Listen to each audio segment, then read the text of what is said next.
You're listening to Miller and Moulton, coming at you from the Floor Meister Studios. Floor Meisters, keeping it real. And now, here's Mark Miller and David Moulton. Top of the morning to you on this Thursday. We're over the hump. I don't know if we can see the finish line from here, but we will after the show. How the heck are you, Miller and Moulton? MillerandMoulton.com. Miller_Moulton on X. We're dropping the hammer, Harry. We're dropping the hammer. Feel better? I don't know what time you don't feel better saying something like that. Well, I can't say Harry Kane today. They don't play until Saturday. I feel better about that. But I feel better about that. But at the top of the show, when I said top of the morning, I almost went top of the standings. I mean, hello. Who knew the hottest place in Major League Baseball would be Florida? And we're not just talking temperatures, baby. We are on a roll. Let's go. I got playoff fever. I got the fever. You got playoff fever? I got the fever. In July? Yup. Are you following the UFL and I'm not aware of it? What is it? No. No. What playoff fever do you have 63% through the baseball season? That's why. Okay. It's kind of like where Thursday is in the week. Thursday is, 63%. The week, the baseball season, they all meet on a Thursday morning right now. I got the fever. I am feeling it. It's a good thing I'm not running the Rays, because if we win this afternoon, okay. You're popping champagne? I'm role playing. No. If we win this afternoon, I'm thinking World Series. I'm calling up all the other teams going, who you got? Who's on the market? Let me know. All right. Dodgers, here we come. David, there's a minor story out there that I didn't even think I would bring up. But right now I feel as if I have to. Okay. Mark Cuban, who still owns 27% of the Dallas Mavericks. Right. But when he sold the majority ownership, he still believed that he had a say. Right. And he's now upset because a lot has gone on without him having a say. The Luka Doncic trade, the move to this new arena, lots of things. And I feel like right now I have to invoke my Mark Cuban clause on you, David. You right now are the owner of the Rays who thinks you have a say, and you don't have a say. I know there were other people with the Jacksonville billionaire there, the developer that is the majority owner. There are other people involved with him. Right. I feel like today you're one of those people running around telling everybody what you're going to do. Yep. And someone's texting the majority owner, the Jacksonville guy. They're going, yep, the real estate. You got to get Moulton the hell out of here. Okay. just get him out now. He's riling everybody up. He says we're going to acquire players. We know the plan until we get to Tampa. Hell, what we did after beating the Yankees, or yesterday while beating the Yankees, we released renderings of the new ballpark. That's what we're giving people today, okay? Hell with that, baby. We got World Series to win. While you're at it, why don't you just tell me the Marlins are going to start acquiring talent? Well, I didn't go that far. Okay. I mean, it's not Friday, they win today, then I may go off the deep end with the Marlins tomorrow. But, I'm feeling it, baby. We got a chance. We got a chance to drop the hammer. Because we pointed out, and today was the day when, a couple of days ago, the Hoover Dam began construction. They had 21,000 workers on the construction of the Hoover Dam, and very few of them died, which we found to be fascinating at the time. It's even more of a marvel to me that they were able to accomplish that great feat when they did it without the tremendous loss of lives of workers. Less than 100 people died out of 21,000. That's amazing to me in the 30s. Come on now. So I made an over-under bet because David and I are morbid SOBs of how many people would be at the Rays game on Tuesday night. Right. Was it over under the number of construction workers on the Hoover Dam? I got gaudy. I went over because Monday night they had 18 and change, and the World Cup US game was going on, and maybe the people decided they were going to show up. Basically the exact same crowd. And after the Rays win game 2 of the series, because David is dropping the hammer on the Rays acquiring talent. And boy, are the fans are behind them, because last night they went from 18 and change to 19 and change. That's right. 1,200 additional people in a night. Okay. Yep. And we got a matinee today. It used to be 28,000. In fact, a few more. That's when they still sold everything. Every time they played the Yankees, the first number was a 3. That's because they sold tickets in the upper deck. Now they don't even do that for the Yankees or the Red Sox. Nope. But we got a matinee. By the way, dropping the hammer. Okay, that's a line from Days of Thunder. Okay, in which Tom Cruise is basically going after the leader, and he says, "We're dropping the hammer, Harry." And that's where David is. He's dropping the hammer. He has made 2 separate claims for Tarek Skubal. He has spent segments talking about why the Rays, not that they're going to, why the Rays should. Yes, they should. Okay, but what dropping the hammer is, it's not about acquiring Skubal. It's not about acquiring talent, but it's about burying the Yankees. Now's the time. That's what when the week started, they were 4 up, 5 in the loss column, and the Yankees come in here with 2 of their top 4 pitchers injured, no Judge, no Stanton. It's like, no, I mean, that's the time. If you're going to bury these guys and win the East, now's the time to do it. Don't let them stick around and all of a sudden have number 99 show up in the clubhouse. Because 4 up in mid-August and Judge walks in the clubhouse, that's a totally different pennant race. Okay, you want to bury the Yankees. You want to put the East in your rearview mirror as soon as you can. Well, you want to rest that bullpen. You want to take opportunity to rest that bullpen up that you've been working to death. First off, they can't, because pitchers don't pitch more than 6 innings.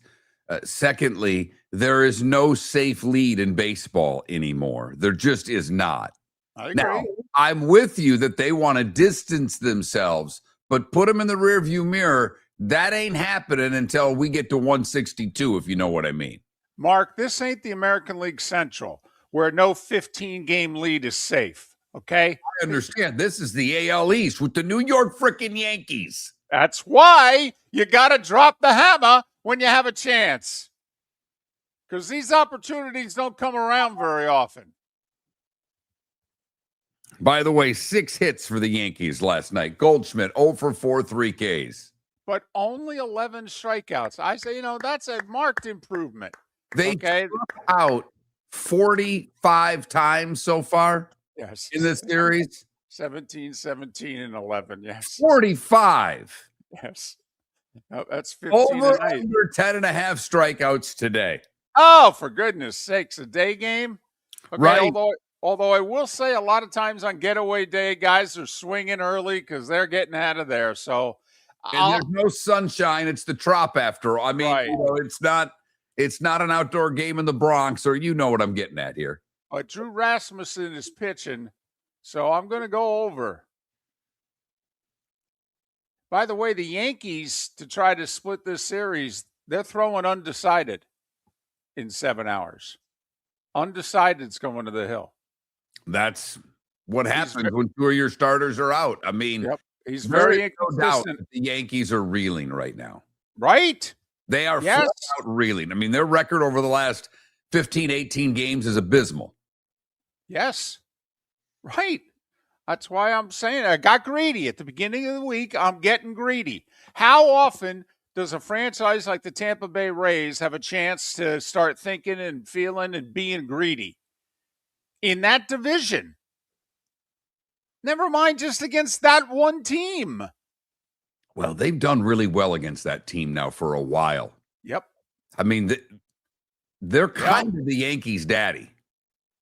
Not in the postseason, but regular season Rays versus Yankees, I would say the last 5 years, though, and I may be wrong, but it certainly seems like the Rays have the edge. Yeah, the Yankees might actually, whenever the time comes that they're blowing up the Trop, okay, the Yankees may send a representative and say, hey, can we help press the detonator? Okay, because, man, this place was awful for us. So that's all. Getting greedy. Feeling it. We have two playoff. If the season were to end today, we have a division winner and a wild card in Florida. Just so you know, there's only 2 teams in Florida. By the way, for most of you, just let me help you with this. One's called the Tampa Bay Rays. The other one is the Miami Marlins. Based on the cities that I said, you should understand where they play. But if you need help, the Pelican Roofing of Florida text line is open at 21,000, and I can send you, if you send me your location, I will send you directions via Google Maps. Take it easy. People know where they are. They've just chosen never to go. But that's all. Feeling it. I'm like a guy who got a really good night's sleep. That's the Tampa Bay Rays this morning. All right. That game hummed along last night. Might be true. Based on what you sent the show prep, you might have got a good night's sleep last night. Well, that Rays-Yankees game was over. That Marlins game was 2-0. It flew. I mean, both games started at 6:40 Eastern. They were done at like 9:15. We can go to bed. Let's go. For 2 guys doing a morning show, last night was a good night. Nothing really going on except baseball, and you get to decide what games you want to pay attention to. About 25 days till the baseball trade deadline or thereabouts. I don't know. I'm hoping for some good old-fashioned trades because there are so many teams. There are 9 teams that believe they have a shot in the American League. There are about the same in the National League. So will teams make good old-fashioned horse trades? I get better, you get better, we get better. Miller and Moulton. If you're a business who targets men, please know there is no better and more economical way to reach your target audience than us at Miller and Moulton. So let us help you make money. You can reach out to Mark at that Mark Miller or me at the David Moulton on X, or text us at 21,000. We have a proven product, a good reputation, and lots of quality segments that we can attach your company's name to. Miller and Moulton, we're like that old pizza box. You've had the rest. Now try the best. Miller and Moulton, millerandmoulton.com. The Floormeisters just doesn't sell Cortec and carpet. They also sell a lot of wood. And what better time than now to stop in and see the nice folks at Floormeisters for some new hardwood for your home. With white oak wood starting at $4.99 a square foot, that makes it affordable for everyone. With 10 colors to choose from, they have a color for everyone. So stop in, 6281 Naples Boulevard, right next to Costco, or go to the web. It's floormeisters.com. Floormeisters.com. Floormeisters, just keeping it real. Your roof is your home's first line of defense. At Pelican Roofing of Florida, Ronnie, John, and their team bring years of experience to protect what matters most, your family and your business. From residential repairs to large-scale commercial roofing, we deliver honest work, fair pricing, and quality you can trust. An upgrade on your roof can lower your insurance costs. Don't wait for a leak to turn into a disaster. Call the experts at Pelican Roofing today. 1-866-9-PELICAN. That's 1-866-9-PELICAN. Online at pelicanroofingcompany.com. CCC 1332512. No! This summer, there's only one place to experience the roar of the World Cup at the British Open Pub in Bonita Springs, your World Cup headquarters, where the team is bringing every match live. Full sound on every TV across the patio with daily food and drink specials from the opening match on June 11th through the final on July 19th. Catch the electric atmosphere for every England and USA match and all the matches in between at the British Open Pub, Bonita Springs, at the shops of Pelican Landing, where the World Cup comes alive. This is Miller and Moulton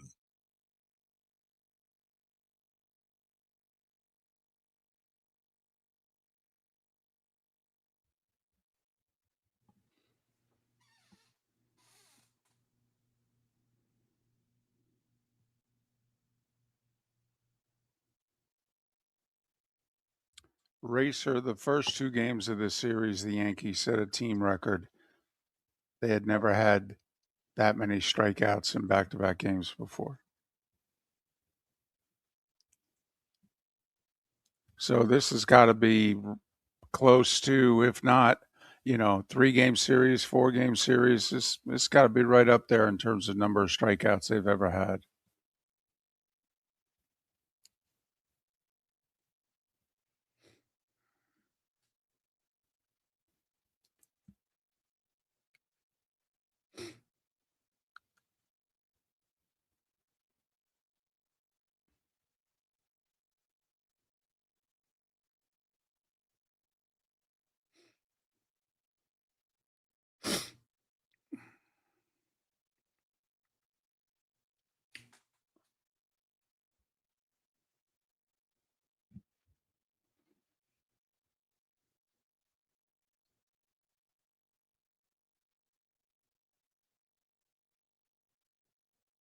Yeah, RCB, it's baseball.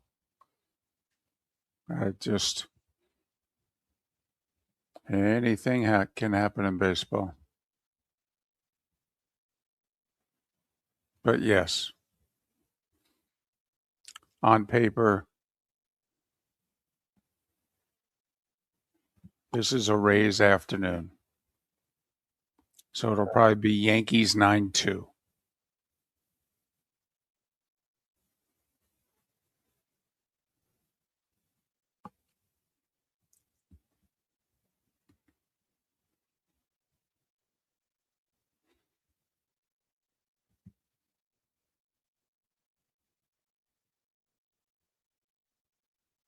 Yeah, Adam, not a lot of NFL people liking the Jags offseason at all.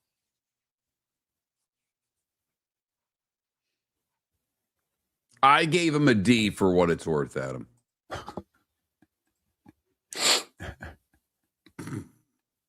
Go to markmiller.com and check out his NFL offseason grades.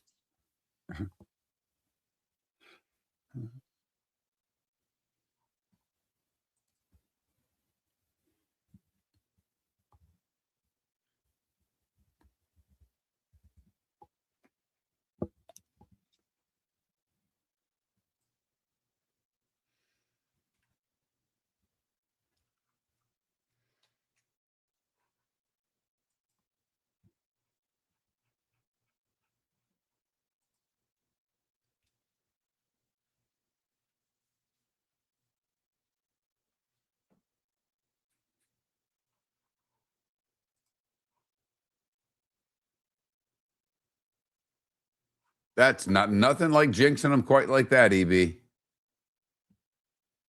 Calling for a no-no. Wow. Can I bet the over?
Welcome back to Miller and Moulton. Text the guys what's in your mind at 21,000. That's 21000. And now, here's David Moulton. 21 minutes past the hour. Thanks for being with us on this Thursday morning. Miller and Moulton, millerandmoulton.com, Miller_Moulton on X. I know Wimbledon doesn't do it for you anymore, but have you been paying attention at all to this story on the men's side? David, the answer to that is no. Okay, well, and you're not alone. I mean, you're in the majority. I just asked. So, it's not as easy to get. It's kind of tennis is a lot like golf. They only got so many spots. And we talk about sponsors exemptions in golf, which only have about one more year, I guess, before they go away. Which, quick sidebar. So they are asking these sponsors to fork over far more money than they've ever had to fork over before, and they're taking away their exemptions? I mean, if I was, fill in the blank sponsor, I'd be like, so for my $20 million, I can't invite 4 guys that I want to be in this tournament? Really? Really? How about if a couple of them are like, golfers we sponsor? No? Huh, interesting. Anyway, back to the tennis. So, they save a couple spots in these majors for wild cards. A couple of folks on each side that the people running the tournament are like, this is the French Open. How about we invite that 24-year-old French woman? She's kind of on the bubble, and why don't we give her a break? Let's put her in the field. Well, these wild cards, they don't ever do much. Except this year. Oh, is this the male? Is it the male Brit that's the wild card that's having a good tournament? Yep. He was born in France, but he literally grew up a mile from Wimbledon. And he is ranked like 120th in the world, and I guess didn't qualify. Well, Wimbledon decided to offer him a wild card. Okay. Yeah, he's in the semis. They're in the semis already? Yeah, this thing's over this weekend. Oh, man, The day's getting better by the minute. Yep, Sinner and Djokovic tomorrow in the semis. Yeah. How about that? Yeah. Man, strawberries, cream, and everything. So, Coco Gauff's in the semis, going for her first Wimbledon title. Strawberries, cream, and Cocoa Puffs. This is getting even better. So, like when Connors got to the semis 35 years ago. How old are some of us, huh? Jimmy Connors was a wild card into that U.S. Open. I mean, when the tournament started, he was 38. He went so far into the tournament, he turned 39 before he got eliminated. And so, he wasn't the player that he was even a year or two earlier. He needed a wild card entry. And so the USTA gave it to him. Goran Ivanisevic, 25 years ago, won Wimbledon with a wild card entry. But this 23-year-old Brit is only the 4th guy in the Open era, which goes back like 55 years, is only the 4th guy to get a wild card entry into a major and make it to at least the semifinals. And he destroyed like the 9th ranked player in the world yesterday. Straight set, 6-love in the third. I mean, the kid's playing out of his mind. Apparently, they're about ready to walk on to center court. And Queen Camilla decided to just go down and meet the two of them. So he goes, so I turn around, we're about ready to walk out, and there's the Queen. He goes, what am I supposed to do? Do I shake her hand? Do I curtsy? What do I do? The more I think about it, the fact that Chuck there made her queen. Right. You got to give it up for him. That's going like 14th century, 15th century. I can have as many wives as I want, and I can name them all queen. You know why? Because I'm the king. Right. The more I think, and David, on that note, can I just give you a quick text about someone else that seems to be really excited about Wimbledon? Okay. I came into this text this morning. This is a guy I think you'd like to have a hot dog and a beer with. Update. Wimbledon's men's match equals 5+ hours. Women's match, 2.5. I'm 73 years old, and I can ace anyone. There's a lot of caps in there. Okay. Still, club pros shake their heads when they observe my 95 to 100-mile first serve zipping down the center line of the serve box. I can't watch women's tennis knowing they're so overpaid. 2.5 hours, and the blanks don't think they deserve the same money? Half effort. I don't think so. Homie, don't play that. Whoa! I mean, he went Homie, don't play that? He went in living color. In 2026, he called women's professional tennis players the B word and bragged at 73 and a half years old how hard he can serve it. Man, that's someone I need you hanging out with. Well, listen, I don't know how many topics we would discuss, but I'll go in living color with him the whole lunch. Okay. If he wants to, aren't many 75-year-olds that'll go in living color. You want to go in living color, I'm in. I'll put up with some of your other views that I don't agree with. If you want to go in living color. Yelling at me and us. And I say me because I'm the one that answers the text line. That right there, I'll tell you what I want to do is I want to have to merge in front of that guy on the road and see what goes on. Yeah, that's a guy who doesn't like it when you pass him. No, he's in the left lane, and when you have to go around him because you're going 80, he's going about 76 in the passing lane, and you go around him. Now he's going 85. Especially if you're a woman. Oh, if you're a woman? And you pass him, he's very upset. Very upset. Very quickly, by the way, there's a thing going on in the tennis world in which the tennis players don't think they're getting enough money. And apparently they've got a percentage. And I don't know if it's like 22% or something like that, but apparently and it's both the men and the women, by the way, that they're meeting with these majors going, listen, we ain't getting enough money. You're holding too much money for yourself. You need to give us more of the money. And so they have been doing little strikes and holdouts. They've spurned the media a few times. They say, no, we're not talking today, okay, to protest the fact they're not getting paid enough. Or they've put time limits on how long they talk to the media. Wimbledon's asked players to do things, and they've said, no, pay us. And this is both male and female. And they're threatening to do things at the U.S. Open. We'll see if anything ever happens. Probably not. But they're not going to talk to the media as long. That'll get it done. I was going to say 15 minutes seems like enough after a tennis match.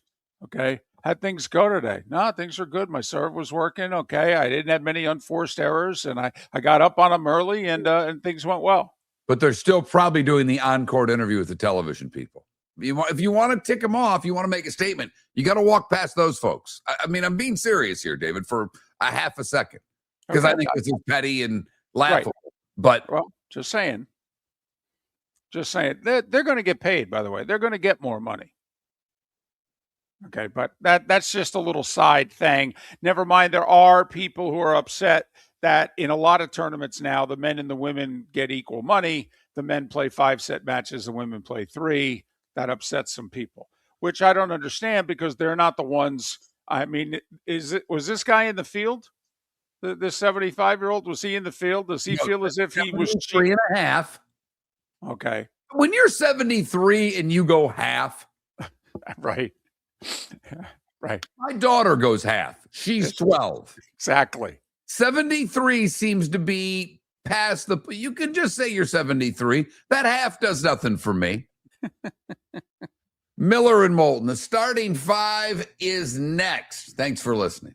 The Cape Coral Police Department is growing, and they want you to be a part of it. They're hiring new officers. Starting pay is between $74,000 and $90,000, depending on your experience. And with a $10,000 hiring bonus, you could be making $100,000. Enjoy paid holidays, off-duty details, plenty of OT opportunities. They're also hiring dispatchers and professional staff. So go to capecops.com. capecops.com. Be brave, be best, be Cape. The Floormeisters just doesn't sell Cortec and carpet. They also sell a lot of wood. And what better time than now to stop in and see the nice folks at Floormeisters for some new hardwood for your home. With white oak wood starting at $4.99 a square foot, that makes it affordable for everyone. With 10 colors to choose from, they have a color for everyone. So stop in, 6281 Naples Boulevard, right next to Costco, or go to the web. It's floormeisters.com.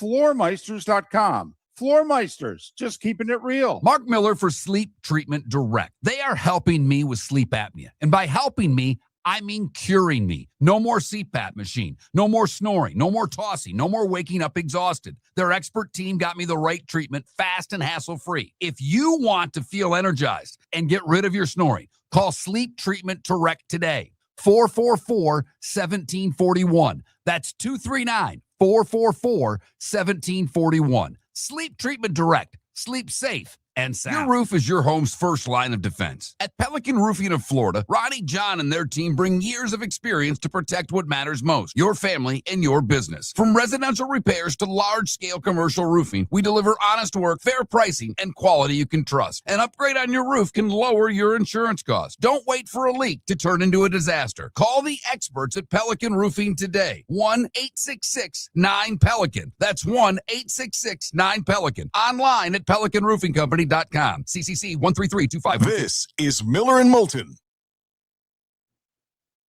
Adam, yes, I would call him out. But I will say, now that we have the self-checkout at Publix, I haven't been in an under 10 line in forever. I don't get much at Publix anymore because they are uber expensive. Uber expensive. I barely walk into Publix anymore. I was there yesterday because Ben & Jerry's was BOGO. That's exactly why I went. Son, daughter, and I went in and got ice cream. 4 items. That was it. And to put it in perspective, Walmart sells Ben & Jerry's for, I think, $4.71 a pint. It's $2 more per pint at Walmart for the same exact item. It's $6.71 for a pint of Ben & Jerry's. Their prices, they've gone crazy.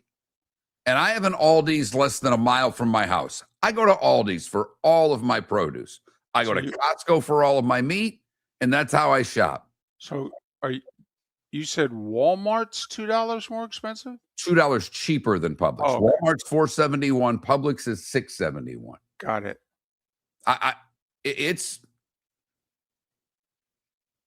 That's about right, Racer. But I mean, like, I'll get soda at Publix occasionally when they got the buy two, get two.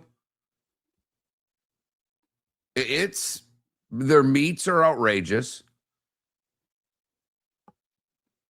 I'll get, if I happen to see that pasta's BOGO, I'll get a couple of things of what the daughter likes.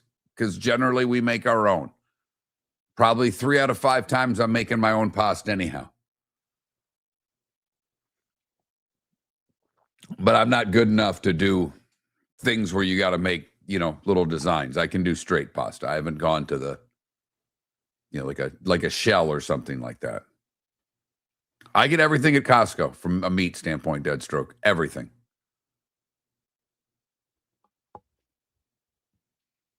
I actually have to switch my prescriptions probably to Costco or somewhere else because I go to Publix to get my prescriptions and they're more expensive there, but I can't deal with that's the only thing I'll pay for because I can't deal with Walgreens pharmacy. I just can't.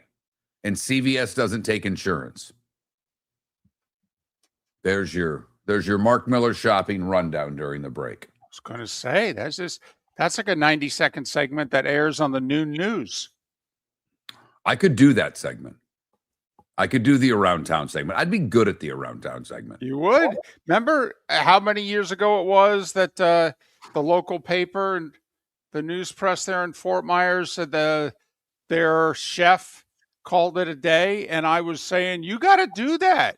You'd be great at it. Great. Annabella is her name. Really nice. It's funny. Years ago when I did that, I got invited when we were I think we were still doing afternoons. It's been that long ago.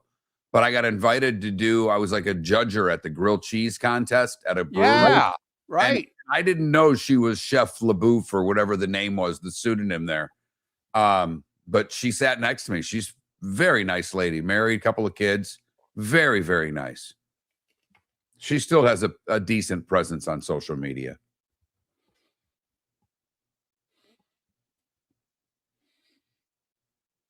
I don't know, Ambient. What's your best grocery store? Like the most expensive, nicest, not Whole Foods, but a chain grocery store that's very good. That's what Publix is. And Publix is they're EB. Like if I could get one of the EB, I'd take it. But I mean, I'd take Bob's, groceries right now. I'd start eating at Outback if they'd spend money with us.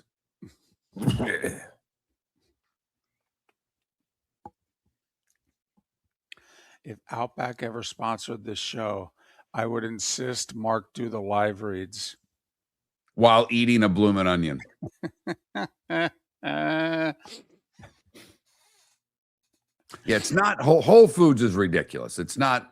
It's one step. I don't know what Colorado grocery stores are, but I don't know if you have Albertsons out there because I know they started out west. It's nicer than Albertsons. I don't know. North Dakota was Hornbachers. Haven't had a pub sub in years, Paul. They're still delicious. My wife had one the other day. And they're in Riro. I will go to their deli because their deli's better than anybody else's, including Sprouts.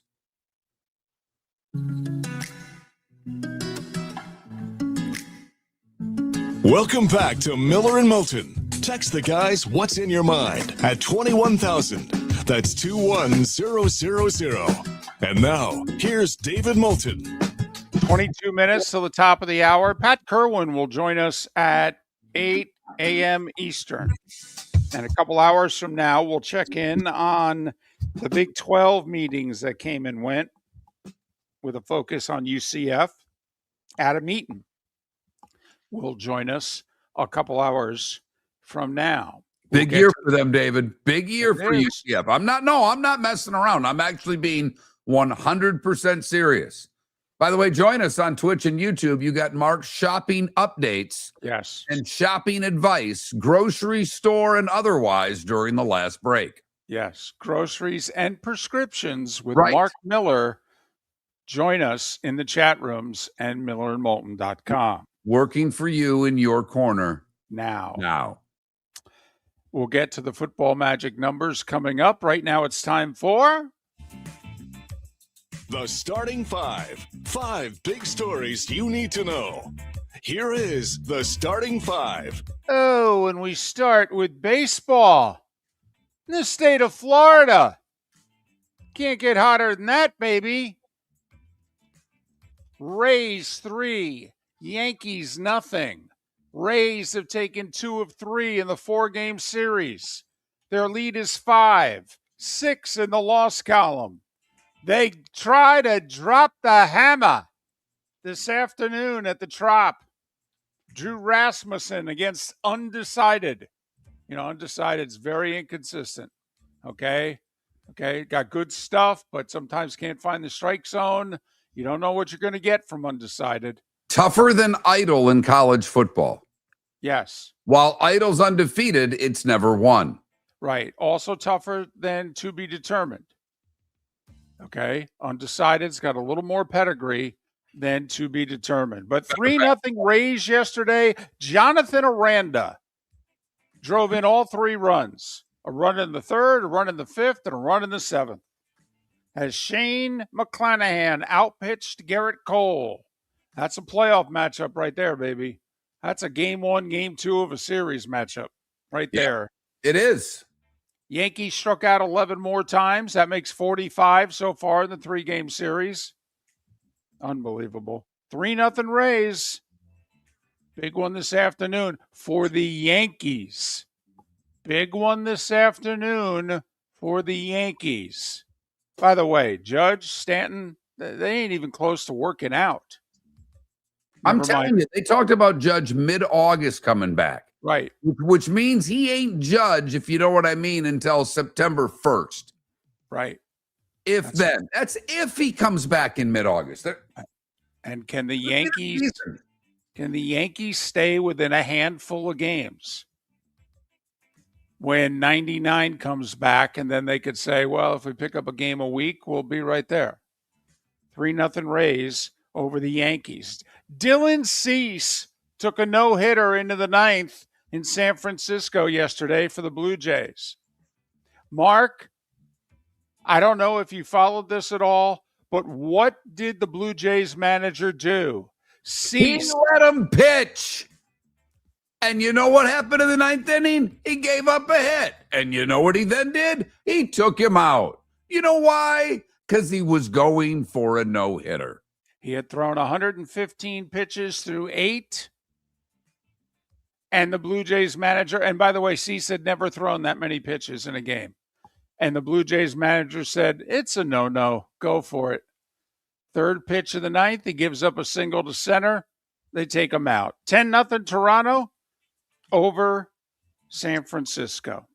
Red Sox shut out the White Sox 5-0. Jake Bennett with 7 shutout innings. White Sox still lead the Central by a game, however, because the Twins beat the Guardians for the 4th time in a row. Scored 1 in the ninth to win 6-5. So the White Sox lead the Guardians by 1. And the Twins by 2. And they're just a game below 500. Hey, give the Twins and Astros credit. They were both double-digit games below 500. They're pulling a Marlins from last year so far, the Twins and the Astros. Give them credit. 6-5 Twins. Speaking of the Marlins, 5th straight win, 2-0 over Seattle. Kyle Sowers with another homer. Otto Lopez, all-star at shortstop. Best hitter in the National League. Best average. 345, Otto Lopez. And last night, he had 2 hits for the 40th time this season. David, he has 126 hits. Right. I mean, that's old school stuff right there. Well, Mark, think about it. He's got 40 games with 2 or more hits. That's 80 minimum right there. But 345, when I think Major League Baseball's batting average is around 240 as a collective, he's hitting 100 points more than that. Right. Diaz is the next closest at 327. He's leading the American League. Arise, who's been the batting champ 100 times or so it seems, is 324 for what it's worth. 345, Otto Lopez, an all-star, young shortstop for the Marlins. By the way, the Marlins with the 2-0 win. Braves beat the Pirates 3-0. Joey Bart with a 2-run homer in the 8th. Braves didn't have a base runner until the 8th inning, but the game was scoreless. Bart 2-run homer. They win it 3-0. So Braves win, Marlins win, Phillies lose. Reds pound them 11-5. Ladies and gentlemen, the Marlins and the Phillies are tied for second, 3 behind the Braves this morning. Okay, not only are the Marlins in the playoffs, the Marlins are a half a game out from having the best wild card record in the National League. Not only are they just 3 back for the division lead, they're less than a game back to be hosting the wild card round. They're 2 games ahead of the Cardinals. And David, but of the teams that are not winning the division, only the Cubs, I believe, have a better run differential than the Marlins. So one of the other things that Miller and Moulton have looked at for a long time is run differential. I guess the Pirates have them too, but they're near the top of that category as well. This isn't smoke and mirrors, but I guess that's all I'm saying. It's not smoke and mirrors by the Marlins, David. Right. This isn't a team that's 10 games over 500 with a plus-minus of 4. By the way, the Phillies are -10 for what it's worth. It's because they got off to that horrible start. I know. They're still trying to make up for it. Cardinals finally beat the Brewers. They had lost to them 8 times in a row. St. Louis beat them 5-1. Cubs beat Baltimore 9-7. I'll tell you what, that was the game. You know what? All of a sudden you decide, hey, let's go to the ballpark tonight. Well, I hope it was last night in Baltimore, because the Cubs hit 5 homers and the Orioles hit 4 in a 9-7 Cubs win. 2 homers from PCA there. 2 more. Homer, strikeout, and he's a great center fielder. Angels beat the Rangers 13-1. Texas remains a half a game back of Seattle. Oh, by the way, Trout off the injured list, homered last night in his first game back. Washington beat the Astros 8-2. Houston still 2 back of Seattle.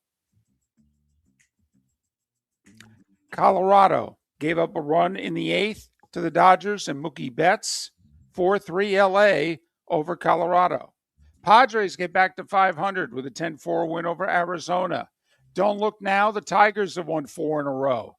And despite their awful record, they're just 4 back for the final playoff spot in the American League. They're closer to the wild card spot than the 500 Padres are in the National League. They're closer to the wild card than the Yankees are to the Rays. Hello. Mets with 5 in the 8th beat the Royals 6-2. Speaking of the Tigers, Justin Verlander, 43 years of age, he simply said yesterday, it's time. He said he'll retire at the end of the year. A first ballot Hall of Famer for sure, 3 Cy Young Awards, and currently sitting at 266 wins. World Cup later today. First quarterfinal, France and Morocco. They met in the semis 4 years ago with France winning 2-0. The 2 countries came into the World Cup ranked 3rd and 7th, respectively. France and Morocco this afternoon. Wimbledon, we talked about it last segment. The 2 seed, Zverev, ended up demolishing Taylor Fritz, who was playing really well, hadn't lost a set, and then his knee. He's got a troublesome knee, and it acted up yesterday early, and he got blown out 4-4 and 2. But the story at Wimbledon's 114th ranked wild card Arthur Ferry, the 23-year-old who grew up a mile from the All England Lawn and Tennis Club, stormed into the semis with a straight set win over the 9 seed Kabali. It'll be Zverev and Ferry in one semifinal. It's Djokovic and Sinner in the other. They're both tomorrow. Meanwhile, women's semis later today. Mukova against Coco Gauff, and then Koscheck against Noskova. Gauff, the highest, lowest, I always get them confused. Anyway, she's the 7 seed. The top 6 seeds are out. So she's the betting favorite right now to win on the women's side. WNBA, Caitlin Clark returned from injury after missing a couple games. Didn't play all that much, didn't play all that well. 16 minutes, 9 points, including 1 of 6 from beyond the arc. And Indiana lost to Los Angeles 106-92. Mark Golf, they're playing overseas on both the men's and ladies tours. Scottish Open on the PGA Tour, first round, still going on. In fact, Scotty Scheffler doesn't tee off for another 2 hours. But Bernd Wiesberger, who's got 4 holes left to play in his first round, is the leader on the course at 6 under par. Rory, late in his round, is 3 under par. The Evian Championship on the LPGA Tour, it's a major. Japan's Aki Iwa has a 2-shot lead. Nelly Korda scuffling in the first round. She was 2 over at the turn. Got to get it going. I think the Evian was won last year at around 20 under par. Well, it turns out that Tim Hardaway Jr.'s got some allies in the Hardaway family. Senior got outvoted. Remember, Tim Hardaway came out last week and said, darn right he's not getting number 10. That's my number. That's my legacy. He can make his own. Yeah, apparently the rest of the family said he can wear a different number with other teams. He's wearing number 10 in Miami. It's where he grew up.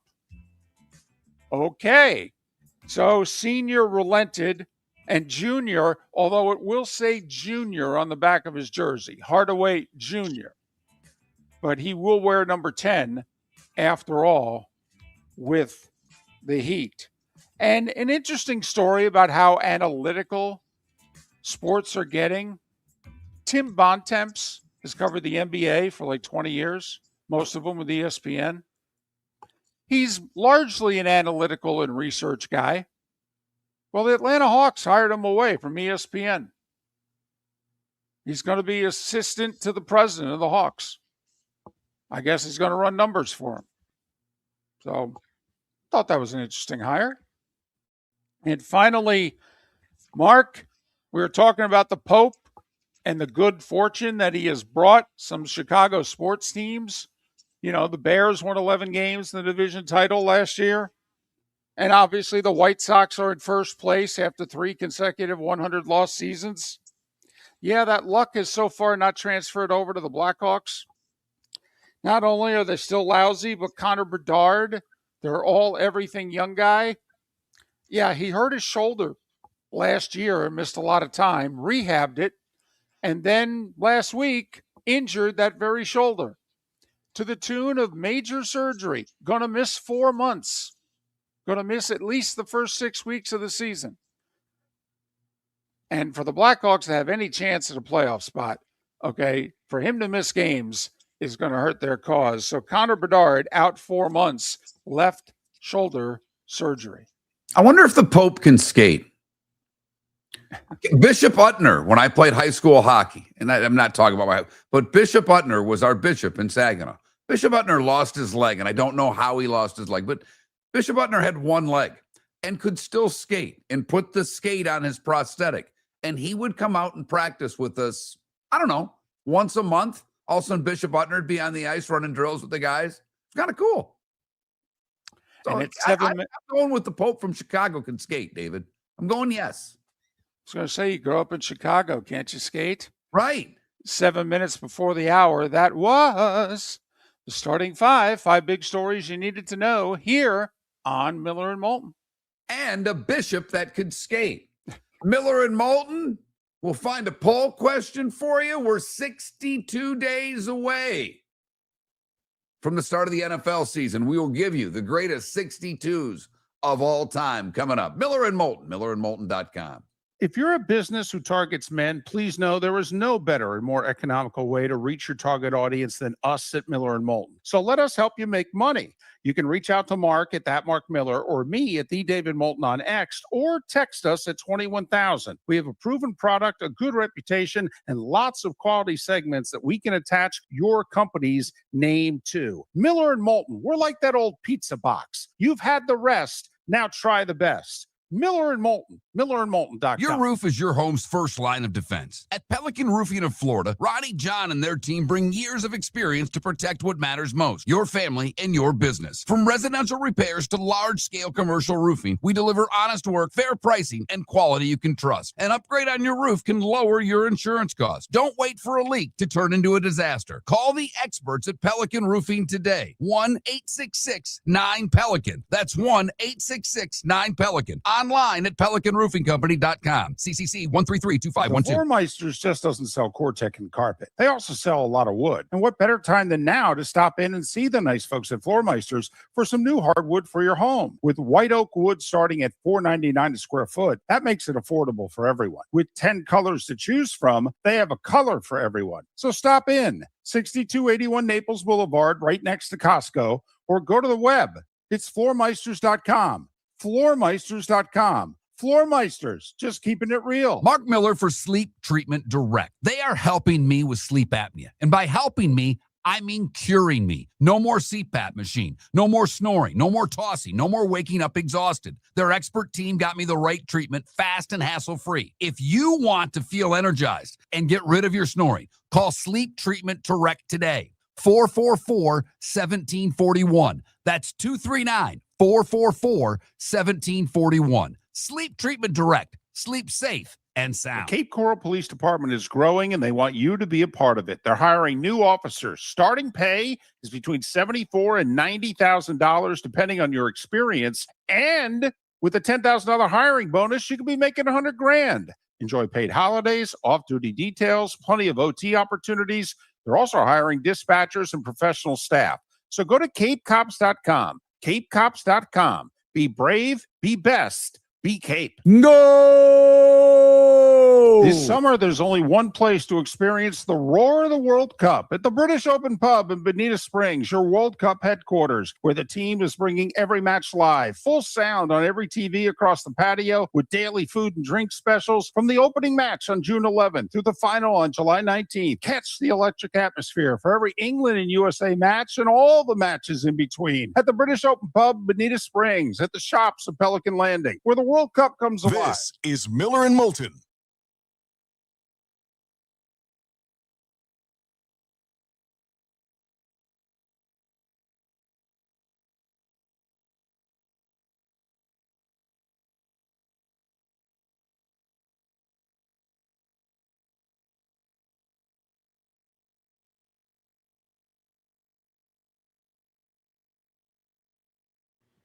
By the way, David, my Pope on skates, all I can think of is the end of History of the World. See Jews in space.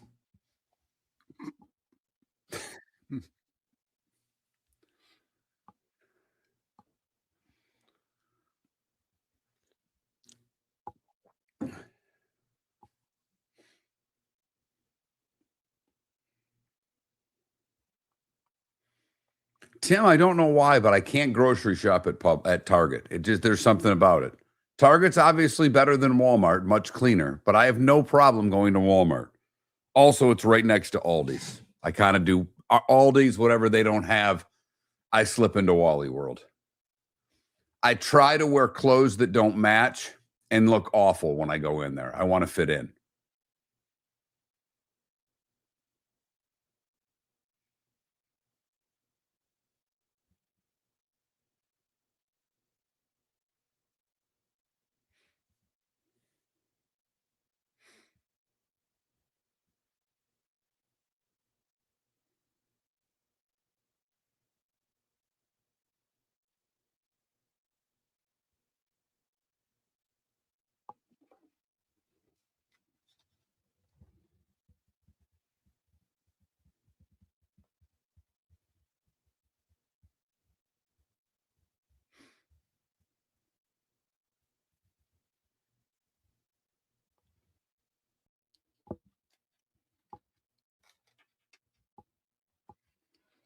And I understand, Sonny, what you're saying, that there was 1 year. It's tough for me to think of Verlander as a rental when he pitched that long in Houston.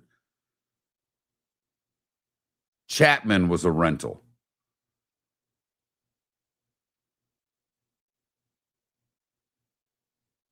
I mean, I understand what you're saying, but I'm not arguing. I guess I'm arguing, but I get what you're saying. I just don't think of him that way.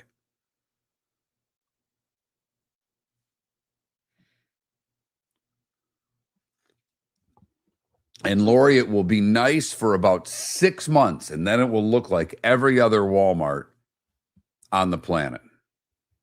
I went to Walmart on Friday night to pick something up before the 4th. It was, and I'm talking like 9:30 at night, packed.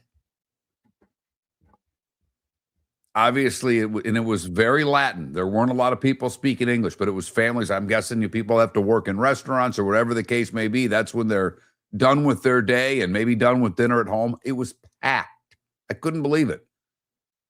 Like, I thought I'd be able to park up front. I'm like, what the hell's going on here? Is this the third? Yeah. But it was, and I'm not joking, there were 3 other people that spoke English in the whole place. No, I understand he's a Hall of Famer, but I'm just talking about, you said rental. I mean, it's like he was in Houston for what, 5-6 years. That's all I'm saying. It's like rental in my head. We just, he's there for the rest of the year and then goes inside. Like Scuba would be a rental if someone picked him up. CC Sabathia in Milwaukee. Right. Rental.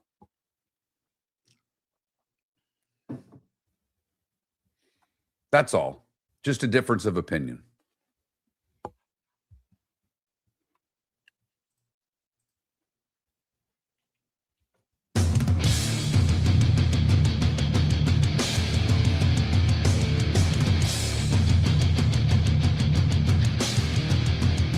You're listening to Miller and Moulton, Coming at you from the Floormeister Studios. Floormeisters, keeping it real.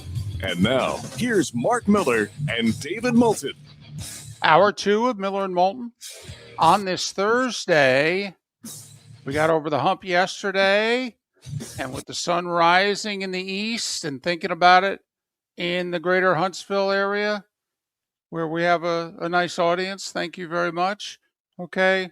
You know, you can start to think about, if not see the finish line from here. Miller and Moulton, millerandmoulton.com, Miller_Moulton on X. Magic number time.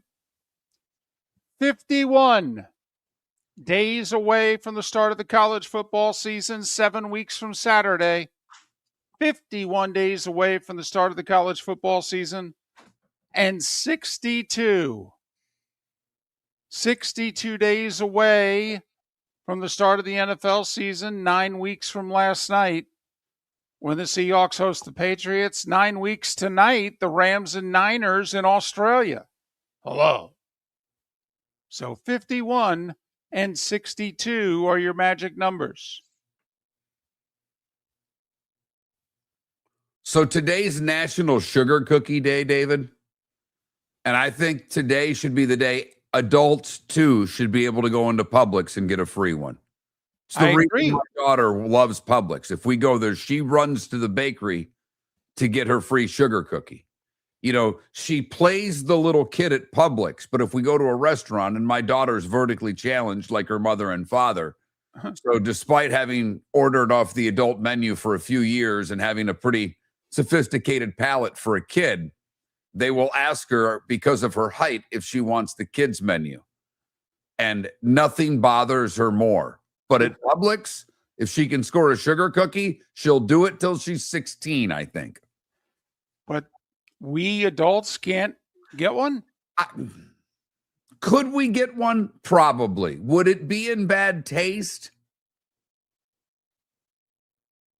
I think so. Yes. No. They're for kids. You're not a kid.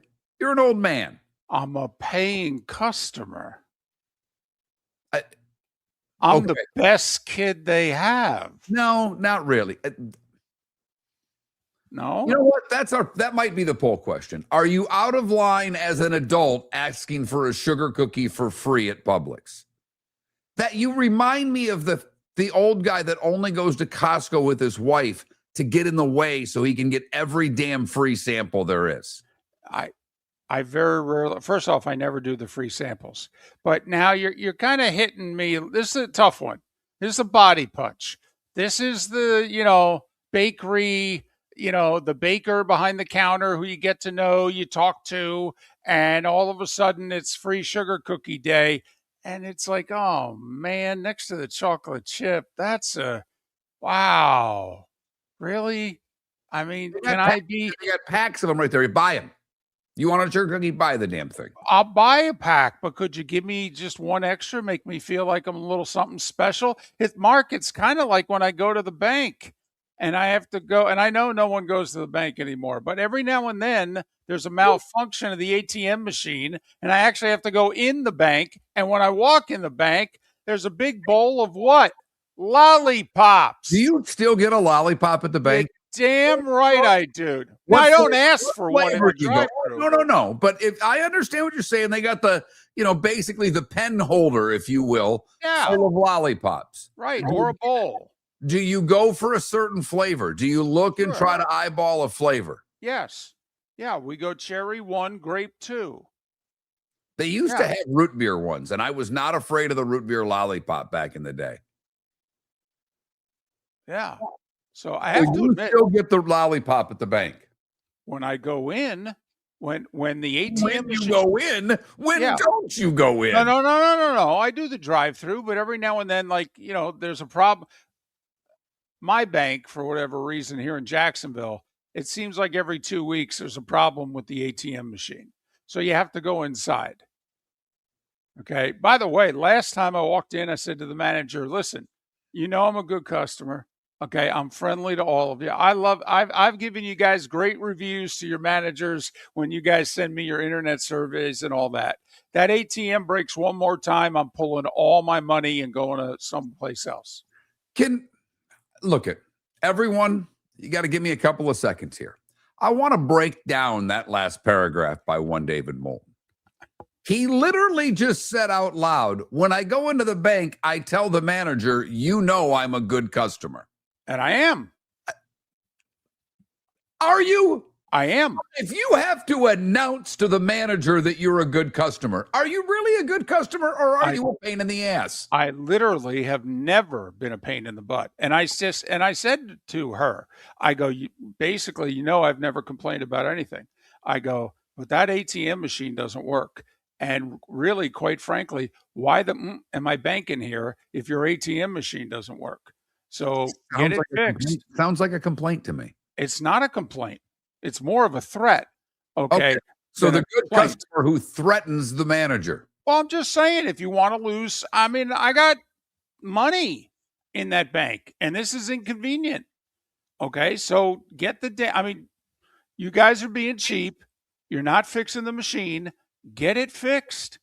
And she said, yeah, you're not the only one. I go, well, how could we be? Your ATM machine doesn't work. So I'm a good customer. Just let me tell you. No, actually, I'll tell you. I need more time to tell you what a good customer I am. In fact, I'll tell you exactly how the conversation went. I walked up to her and I said, can I ask you a question? Am I a good customer? What do you think she's going to say? No, you suck. Well, I'm just saying, but I go, I've never done this before. And I give you guys great online reviews. I go, but that ATM machine not working? Okay. That's a problem. I said, I've been here 4 years. I haven't said a word. But every 2 to 3 weeks, that machine doesn't work. For 4 years. I go, at what point do you think about fixing it? Now, I don't think I'm out of line as a customer saying that. I give them my money. Well, we all have to give a bank our money. I understand. But this is not asking for a sugar cookie. I understand, but I can't tell you the last time I've talked to a bank manager. Every once in a while, the bank has called me and said, can we talk to you? And they've wanted to say, hey, you've got this here. And what if you wanted to try this or whatever? So I don't go into a bank to complain because there is an ATM rather close to me, David, that has a similar problem. And it's out more than any other ATM that I know of. And what happens usually with me is, son of a, and I drive 2 miles down the road to the other ATM and get money. Mark, I get it. And you're just a better human being than I am. No. I'm just saying, but Mark, one time in 4 years, the machine doesn't work, Mark. I don't know what to tell you. And there's not another bank at that branch within 5 miles of me. I really want to keep going there. I got you.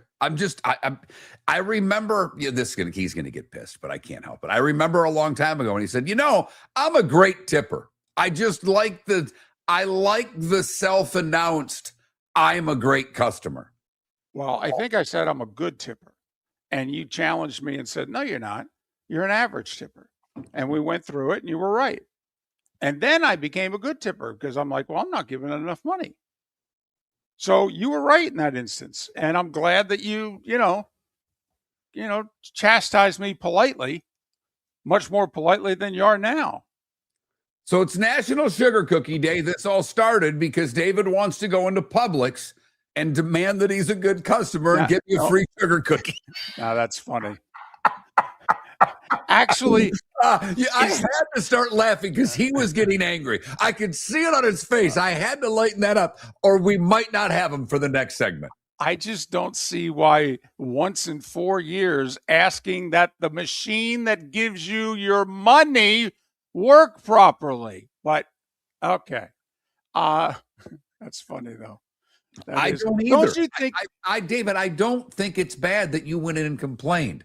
What I said was, I know. You literally asked the manager, I'm a good customer, right? What do you think the manager's going to say? No, you suck. Well, you got to remember, you and I are different than most people. If I were the bank manager and a person who wasn't a good customer came up to me and asked me that, and I'd go, so. Okay, I'd look right at him and go, bit of a pain in the butt. I'd like everybody as a social exercise today, wherever you may go, grocery store, pharmacy, doctor's office, wherever you may be. Ask the person in charge if you're a good customer. Let's see, as a group, if we can get any manager, bar manager, someone to say, no, you're not. And get back to me, Pelican Roofing of Florida text line, 21,000. I promise you, I will check throughout the day.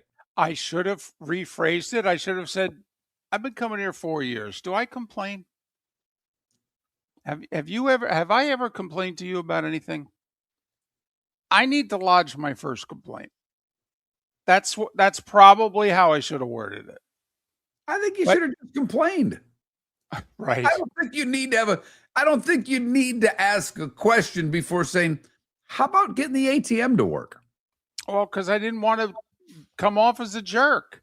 I didn't want to come off nasty or what have you. I actually wanted to talk to her about it and go, why can't you get this machine to work properly? So you wanted to preface your complaint. You wanted her to know the complaint was coming. You were giving her a buffer. I'm kind of baffled by it. I am. I mean, something doesn't work for years. You're the manager. You're getting that thing fixed every 20 days. At what point do you pick up the phone and call somebody above you and go, I need a new machine or I need this thing fixed tomorrow and I'm never calling you again. So if it doesn't work, we're just not going to service our customers. How about that? Click. I want you all to know this started because I said it's National Sugar Cookie Day. Right. And David feels that at Publix, he should be able, as an adult, to get a sugar cookie. I think you should be able to ask. I don't think it's out of line for the adult to look at the baker after he gives your kid or grandkid their sugar cookie and look at them and kind of go, is it a little something for the effort? No? Miller, Moulton, Banks, sugar cookies. There you go. Plus the Raisin Marlins. Number 62s when we come back.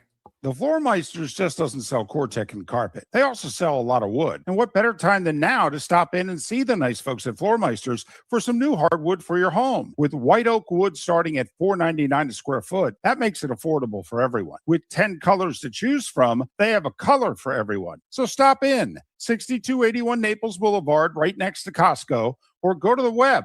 It's floormeisters.com. Floormeisters.com. Floormeisters, just keeping it real. Your roof is your home's first line of defense. At Pelican Roofing of Florida, Ronnie John and their team bring years of experience to protect what matters most, your family and your business. From residential repairs to large-scale commercial roofing, we deliver honest work, fair pricing, and quality you can trust. An upgrade on your roof can lower your insurance costs. Don't wait for a leak to turn into a disaster. Call the experts at Pelican Roofing today. 1-866-9-PELICAN. That's 1-866-9-PELICAN. Online at pelicanroofingcompany.com. CCC 1332512. Cape Coral Police Department is growing and they want you to be a part of it. They're hiring new officers. Starting pay is between $74,000 and $90,000 depending on your experience. And with a $10,000 hiring bonus, you could be making $100,000. Enjoy paid holidays, off-duty details, plenty of OT opportunities. They're also hiring dispatchers and professional staff. So go to capecops.com. capecops.com. Be brave, be best, be Cape. If you're a business who targets men, please know there is no better and more economical way to reach your target audience than us at Miller and Moulton. So let us help you make money. You can reach out to Mark at that Mark Miller or me at the David Moulton on X, or text us at 21,000. We have a proven product, a good reputation, and lots of quality segments that we can attach your company's name to. Miller and Moulton, we're like that old pizza box. You've had the rest. Now try the best. Miller and Moulton, millerandmoulton.com. This is Miller and Moulton.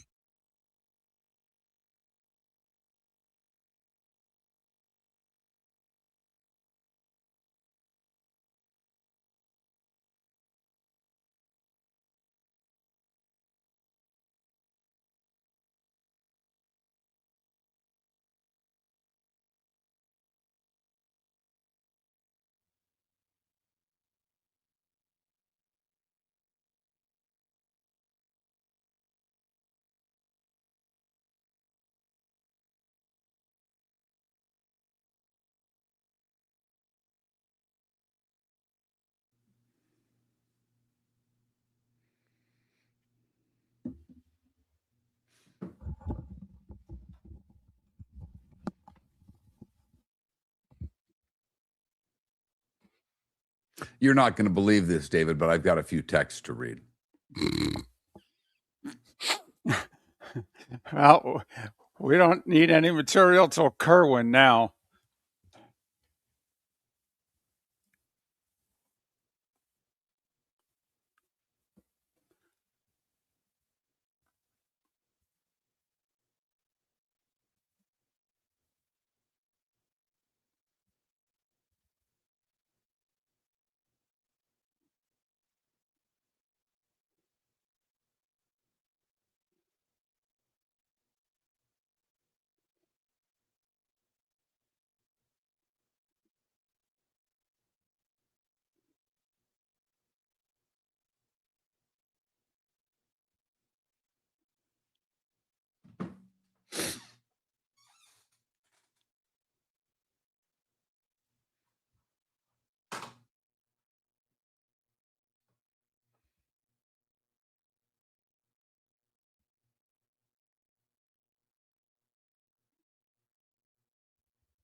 The video game world is angry today. Why is that? The new college football game came out. My kid's ticked.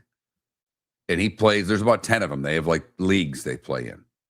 And he got it or pre-ordered it, and now they're all boycotting it, and rightly so.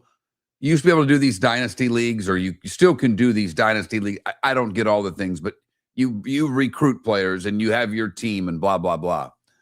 But it was all free. Now you've got to pay upwards of $100 a year just to do that. And you've already had to pay, $70 for the game or whatever it costs.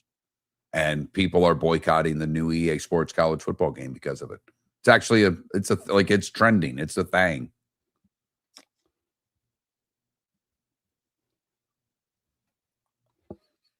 in RCB. I asked if I was a good customer, but I get it. God forbid we have fun. I think I'm just going to delete the chat.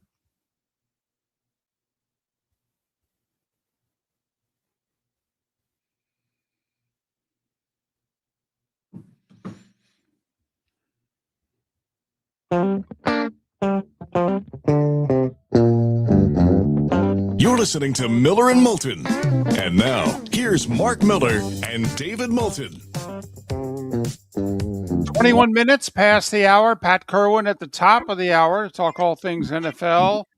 Adam Eaton, Big Ten summer meetings just came and went. He covers UCF for a living. We'll get his thoughts as to what went down, what's going down, and the upcoming Big 12 college football season with Adam Eaton in a little more than an hour. Miller and Moulton, millerandmoulton.com, Miller_Moulton on X. Magic numbers, 51 days from today, the college football season kicks off. That's 7 weeks Saturday.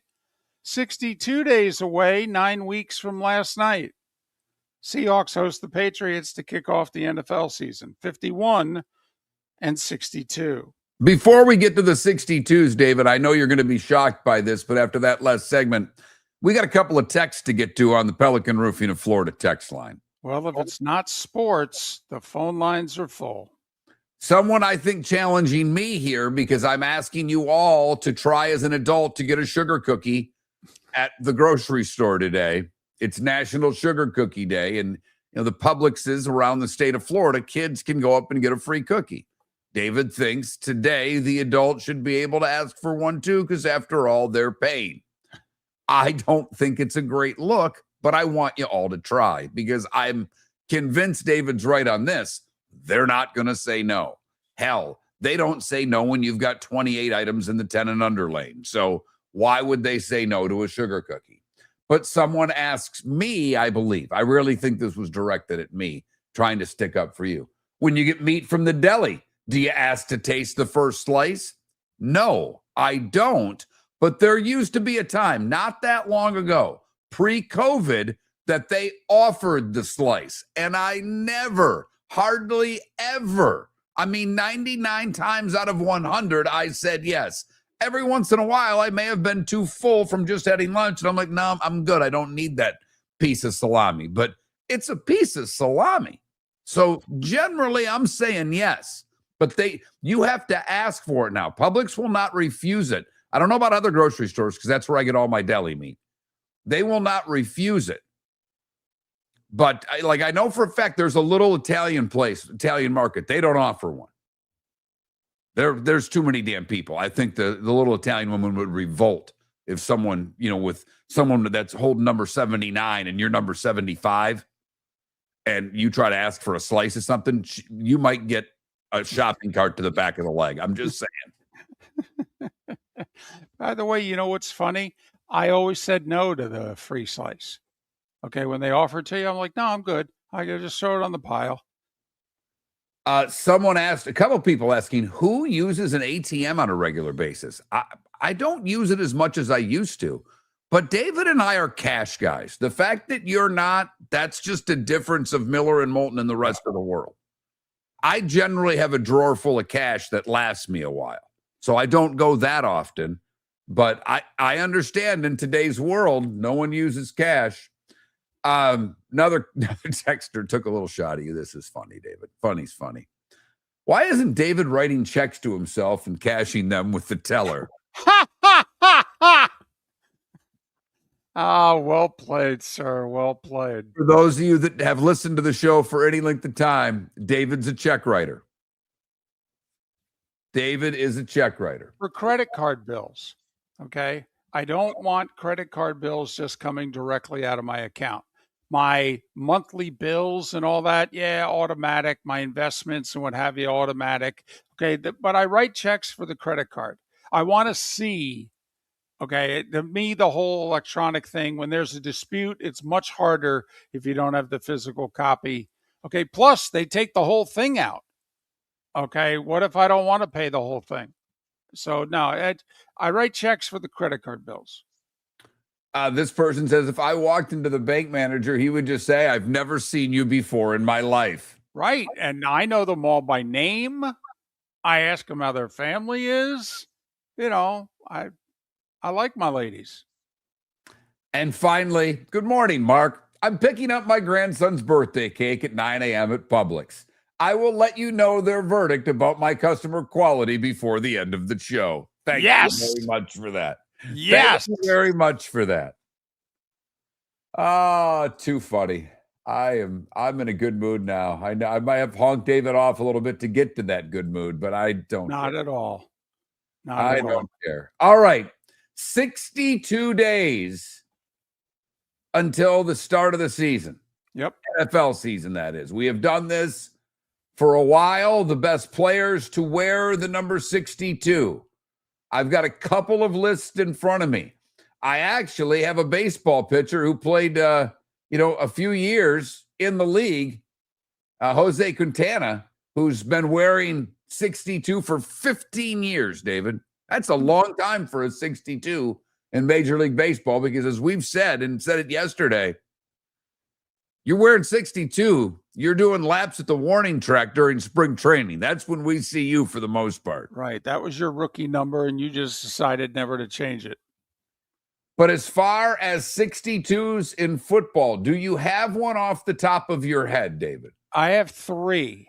I don't have any more than that, though. Well, when I'm looking at the list, a lot of these guys, I know, but I wouldn't think of by number, if you know what I mean. One's a Hall of Famer, and one will be in 3 to 4 years. Right. Jim Langer was the first 62 I thought of. Dolphins Hall of Famer. Before there was Dwight Stevenson, there was Jim Langer, born and raised in Minnesota, went to South Dakota State. He was a jackrabbit. Okay, so the first 62 I thought of was Jim Langer. The Hall second of Famer, as David said, 3-time Pro Bowler for what it's worth, won 2 Super Bowls with Miami. He was the center on those great early 70s offensive lines. Kelsey, obviously, Jason Kelsey, 62. Right. And he's going into the Hall of Fame. And Mark, believe it or not, it's because they were winners and they were on TV all the time. But Reggie Kinlaw from the Raiders, he was the nose tackle, the guy in the middle of their defensive line when Marcus Allen and company were winning those Super Bowl 15 and Super Bowl 18. Reggie Kinlaw was, Howie Long lined up next to him and all that. So those are the 362s that I remembered.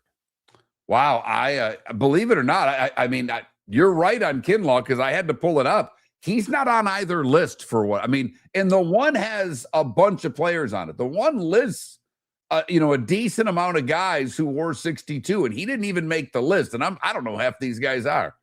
But there's one old timer, and obviously I doubt anyone would remember.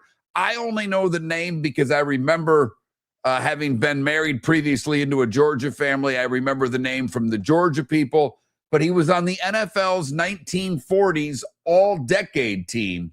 Oh. And one of the last of the 60-minute men, as they said, who played offense, defense, and special teams, Charlie Trippy, wore number 62 in the NFL.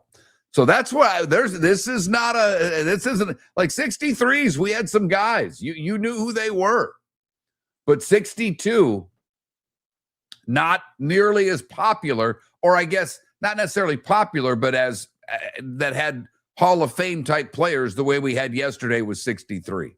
Next week will be good. We'll be in the 50s. We'll have some linebackers that you get excited about. No doubt. 40s, that'll be interesting. We'll be bringing up some fullbacks, David, from the 70s at some point. And then we'll start bringing some hoopers into the game. We might go, hopefully we're 44 so I can go Iceman on the show. That's my goal. I don't know if that'll be a weekend or not. Oh, good. Then I can go Marv Hubbard. Love my fullbacks from the 70s. Exactly. A position that between the way they use tight ends and a couple of more, you may see a fullback or two.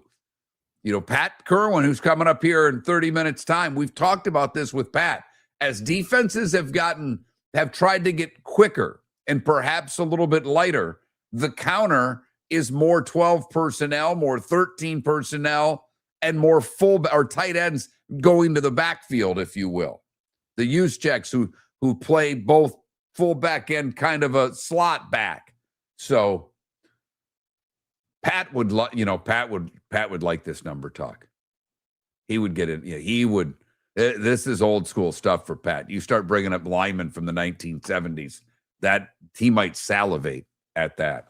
Miller and Moulton, millerandmoulton.com. The Floormeisters just doesn't sell Cortec and carpet. They also sell a lot of wood. And what better time than now to stop in and see the nice folks at Floormeisters for some new hardwood for your home. With white oak wood starting at $4.99 a square foot, that makes it affordable for everyone. With 10 colors to choose from, they have a color for everyone. So stop in, 6281 Naples Boulevard, right next to Costco, or go to the web.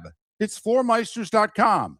Floormeisters.com. Floormeisters, just keeping it real. Your roof is your home's first line of defense. At Pelican Roofing of Florida, Ronnie John and their team bring years of experience to protect what matters most, your family and your business. From residential repairs to large-scale commercial roofing, we deliver honest work, fair pricing, and quality you can trust. An upgrade on your roof can lower your insurance costs. Don't wait for a leak to turn into a disaster. Call the experts at Pelican Roofing today. 1-866-9-PELICAN. That's 1-866-9-PELICAN. Online at pelicanroofingcompany.com. CCC 1332512. Mark Miller for Sleep Treatment Direct. They are helping me with sleep apnea. And by helping me, I mean curing me. No more CPAP machine. No more snoring. No more tossing. No more waking up exhausted. Their expert team got me the right treatment, fast and hassle-free. If you want to feel energized and get rid of your snoring, call Sleep Treatment Direct today. 444-1741. That's 239-444-1741. Sleep Treatment Direct. Sleep safe and sound. No!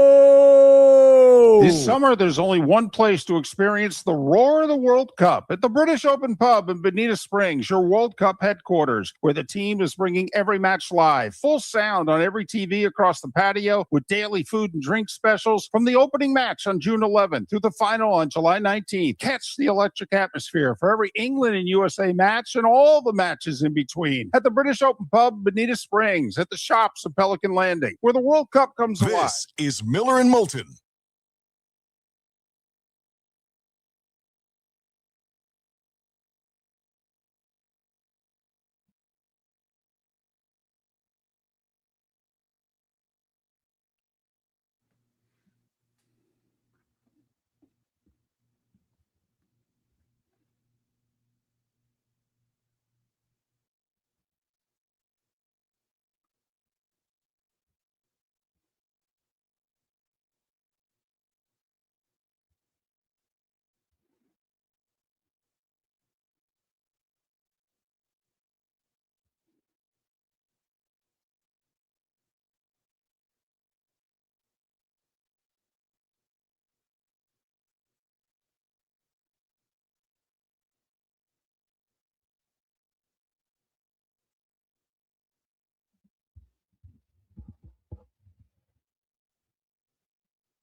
Been an interesting week for Sparty. The president's staying now.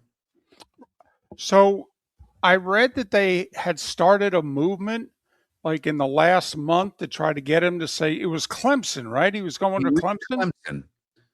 But it's twofold. One, he's staying because he was staying on until they got a new president. So somehow, some way, because those board members are still there. Obviously, Izzo and the money people won the fight. The board doesn't have the power. There's no way they have the power they once did, because he and the old AD who left for Kentucky started Spartan something, the NIL fund. Okay. And apparently they know what they're doing. But the other side of this now is, while the AD says he's staying at Kentucky, Kentucky's got to shell out another $2.5 million for him. If the president left, the AD's buyout went from $5 million to $2.5 million. But because the president's not leaving, and they were both in the interim stage, right? While jobs were filled, the buyouts doubled. Boy, if you're Kentucky, you almost have to wonder if it's like, no, you guys can have them back. Ooh, I'd take them back. Well, because if I'm Kentucky, I'm like, $5 million to hire an AD? No, I don't think so. Hang on one second.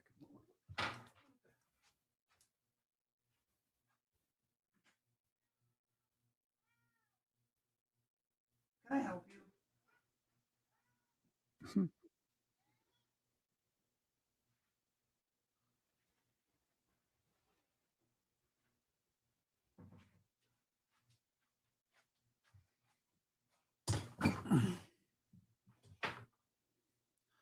So usually by now, my door's open. But because Jake's across the hall still sleeping, I leave this door shut to try to block some of the noise. Right.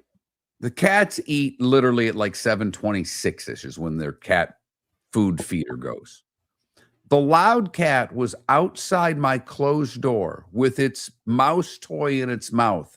With this, it's because it's a different meow with the damn thing in its mouth, meowing incessantly. And I'm like, what? And I open it. He's standing there with the toy in his mouth going, you going to throw this thing or what?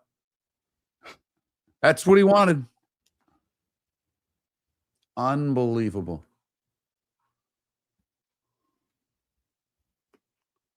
Mm-hmm.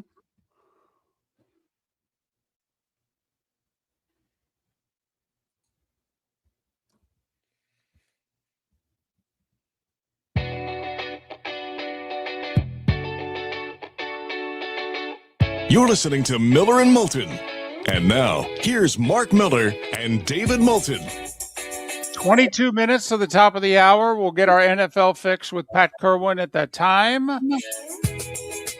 Rays with a huge win last night. McClanahan outpitching Cole, shutting out the Yankees 3-0. They've taken 2 of the first 3 in this all-important 4-game series. Tampa Bay 5 up, 6 in the loss column. 1 o'clock matinee. Drew Rasmussen for the Rays, undecided for the Yankees. Chance for the Rays to drop the hammer. Can they pull it off? Rays and Marlins on a roll. Rays' 3rd best record in baseball.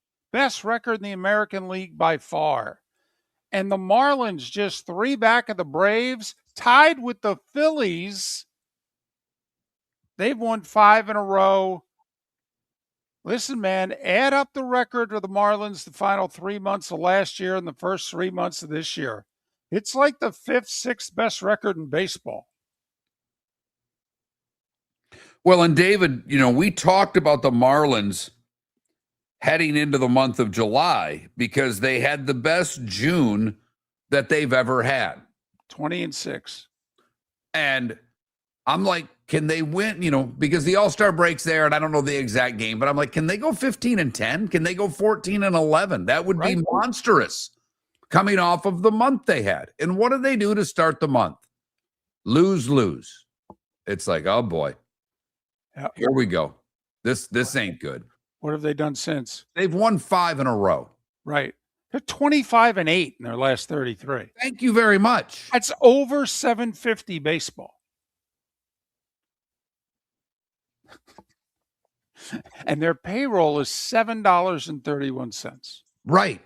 And the raise isn't much higher. Now, It's not translating into butts and seats. No, it's not. Yesterday, attendance at Lone Depot Park for the 5th consecutive win by the Marlins, who are 25-8 in their last. Think about that. So it's not like you don't think they're going to win when you go to the ballpark, because that's all they've been doing. 10,545.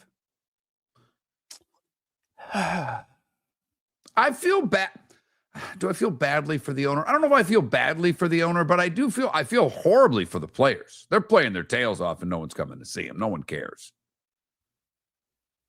But we've got 25 days basically until the trade deadline, thereabouts. 24. So 3.5 weeks until the trade deadline.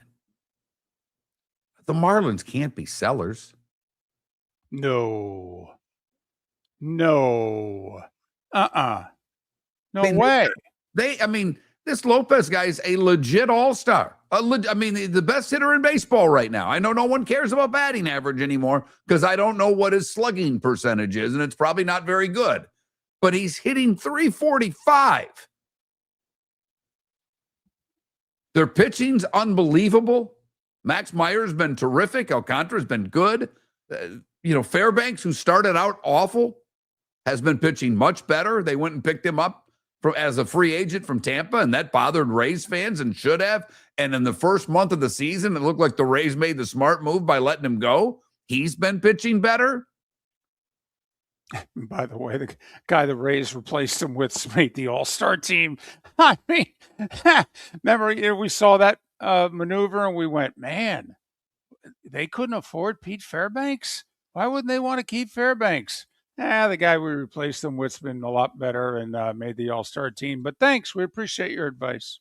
I think we have a legitimate question in our chat room. How many winning seasons and ownership buy-in would the Marlins have to do to get that fan base back in the fold? And they've barely had a fan base.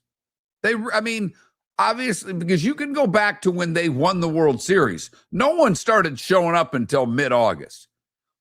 When the D train was on the bump, fans showed up.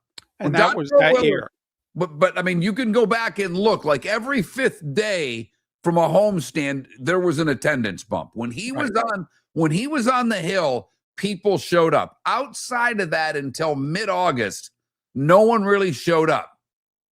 And I get it, summer, tough ballpark.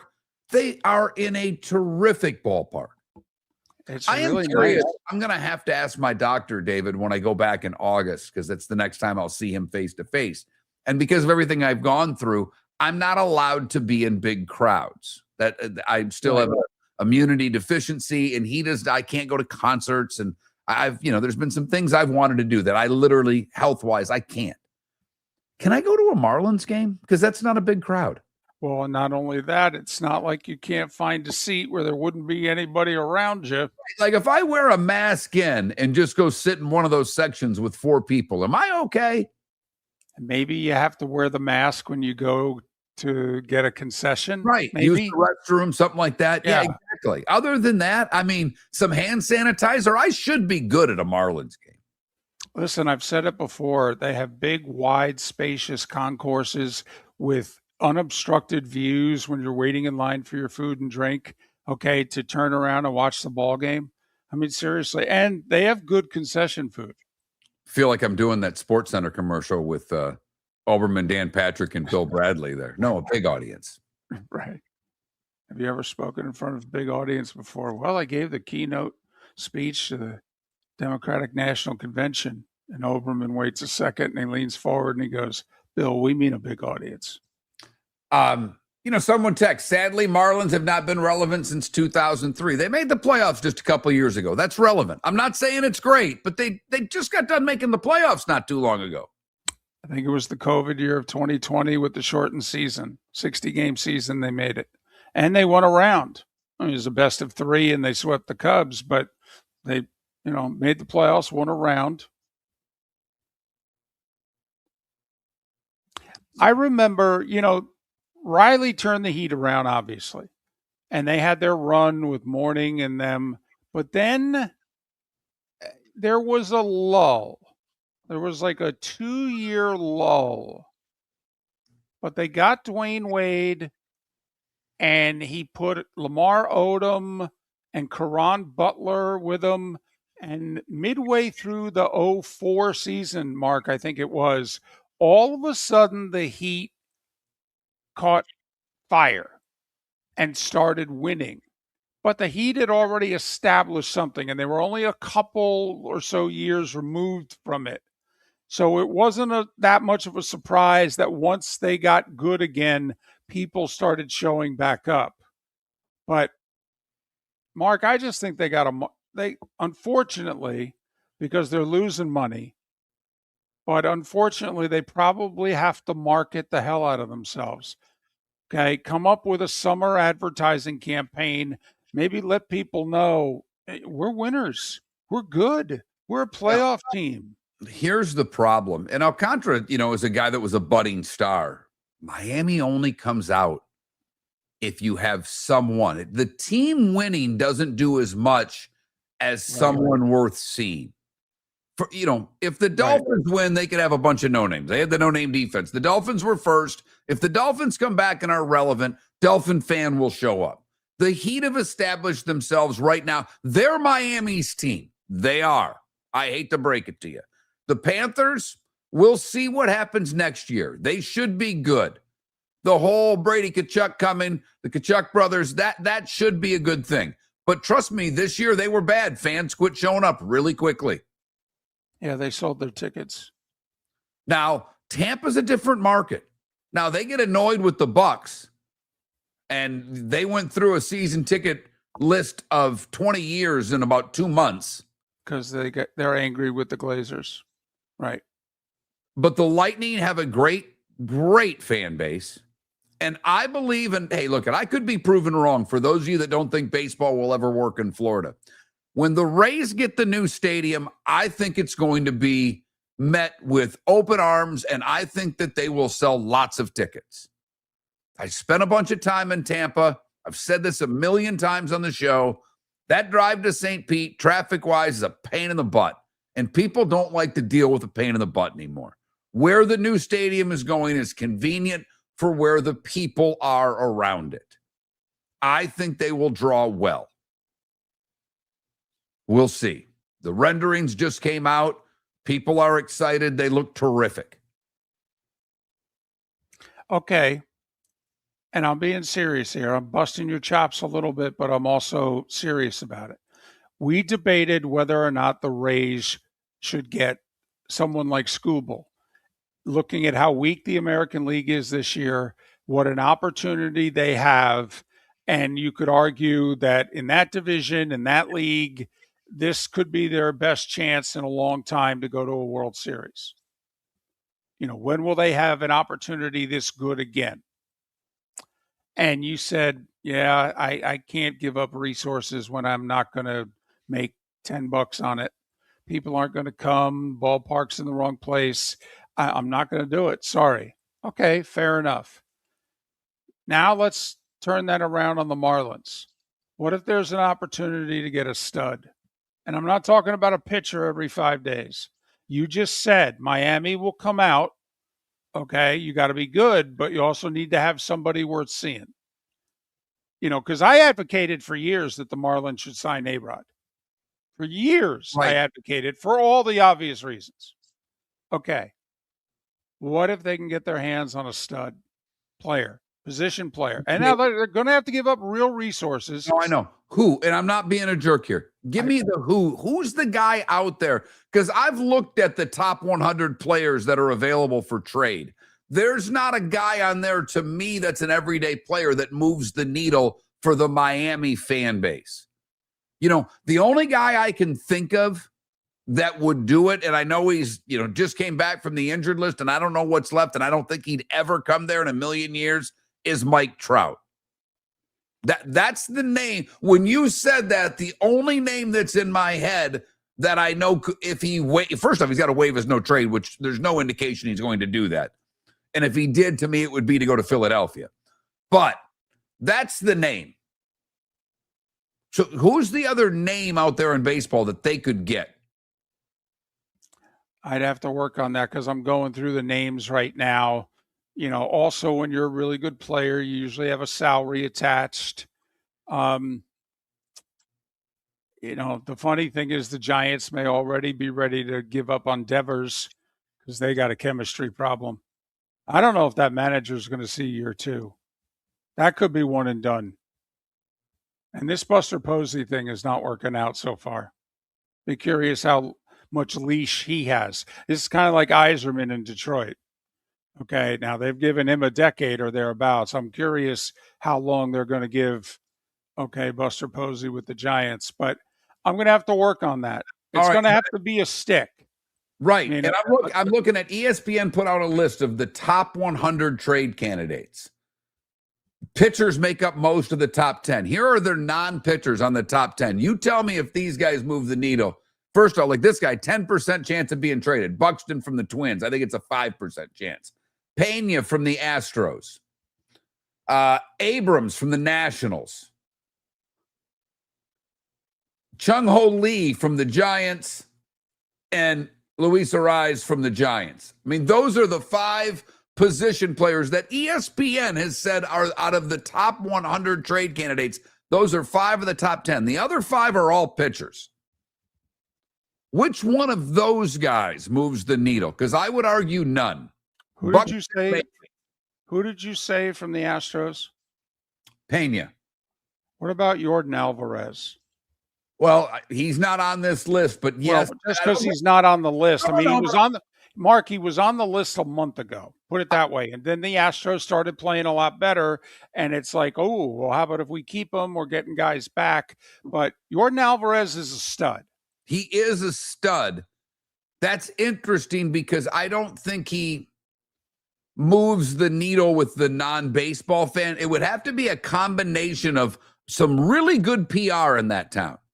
Getting the Orlando Alzagaris of the world there to buy into that the Marlins are serious. Because they would not only need a stud, David, they would need to get the stud out there to the public. You know what I mean here. You know what I'm trying to say. Right. That it's not just getting the player there. It's getting the buy-in there. Yep. Right. You'd almost have to treat him like he's playing for a minor league team and say, listen, we're going to pay you, but we need you to get out there and help us sell tickets. Okay. We're giving you everything you wanted, but you got to help us out a little bit besides just hitting homers. Right. I don't think it's a bad idea. At the same time, I don't think the Astros, with where they're at, plan on giving anybody up at the deadline. He's got 2.5 years left on a contract that pays him $19 million a year. That's cheap. Right. That's dirt cheap. It really is. So Miller and Moulton, Florida baseball's back. None of you have any idea. Pat Kirwan next. Your roof is your home's first line of defense. At Pelican Roofing of Florida, Ronnie John and their team bring years of experience to protect what matters most, your family and your business. From residential repairs to large-scale commercial roofing, we deliver honest work, fair pricing, and quality you can trust. An upgrade on your roof can lower your insurance costs. Don't wait for a leak to turn into a disaster. Call the experts at Pelican Roofing today. 1-866-9-PELICAN. That's 1-866-9-PELICAN. Online at pelicanroofingcompany.com. CCC 1332512. Floormeisters just doesn't sell Cortec and carpet. They also sell a lot of wood. And what better time than now to stop in and see the nice folks at Floormeisters for some new hardwood for your home. With white oak wood starting at $4.99 a square foot, that makes it affordable for everyone. With 10 colors to choose from, they have a color for everyone. So stop in. 6281 Naples Boulevard, right next to Costco, or go to the web. It's floormeisters.com. Floormeisters.com. Floormeisters, just keeping it real. Mark Miller for Sleep Treatment Direct. They are helping me with sleep apnea. And by helping me, I mean curing me. No more CPAP machine. No more snoring. No more tossing. No more waking up exhausted. Their expert team got me the right treatment, fast and hassle-free. If you want to feel energized and get rid of your snoring, call Sleep Treatment Direct today. 444-1741. That's 239-444-1741. Sleep Treatment Direct. Sleep safe and The sound. Cape Coral Police Department is growing and they want you to be a part of it. They're hiring new officers. Starting pay is between $74,000 and $90,000, depending on your experience. And with a $10,000 hiring bonus, you could be making $100,000. Enjoy paid holidays, off-duty details, plenty of OT opportunities. They're also hiring dispatchers and professional staff. So go to capecops.com. capecops.com. Be brave, be best, be Cape. Go! This summer, there's only one place to experience the roar of the World Cup at the British Open Pub in Bonita Springs, your World Cup headquarters, where the team is bringing every match live, full sound on every TV across the patio with daily food and drink specials from the opening match on June 11th through the final on July 19th. Catch the electric atmosphere for every England and USA match and all the matches in between at the British Open Pub, Bonita Springs, at the shops of Pelican Landing, where the World Cup comes alive. If you're a business who targets men, please know there is no better and more economical way to reach your target audience than us at Miller and Moulton. So let us help you make money. You can reach out to Mark at that Mark Miller or me at the David Moulton on X, or text us at 21,000. We have a proven product, a good reputation, and lots of quality segments that we can attach your company's name to. Miller and Moulton, we're like that old pizza box. You've had the rest, now try the best. Miller and Moulton, millerandmoulton.com. This is Miller and Moulton.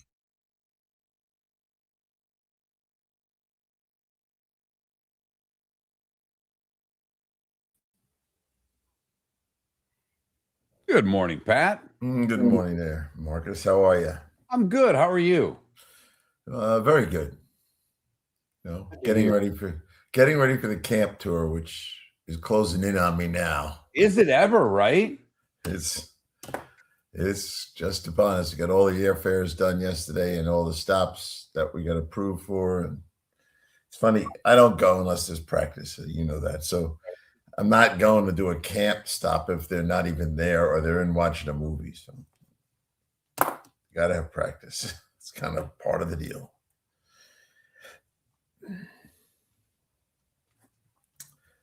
Yep. What you been doing with yourself? My David, you son's sound in town this week, so I've played a little golf with him, which has been great. It is Good. amazing. As an only child, my son and daughter are 15 years apart, so I have no idea of sibling rivalry because I didn't have one growing up. And the way they get on one another, being 15 years apart, cracks me right up. Good. Live entertainment has come to the house. Yes. Beautiful.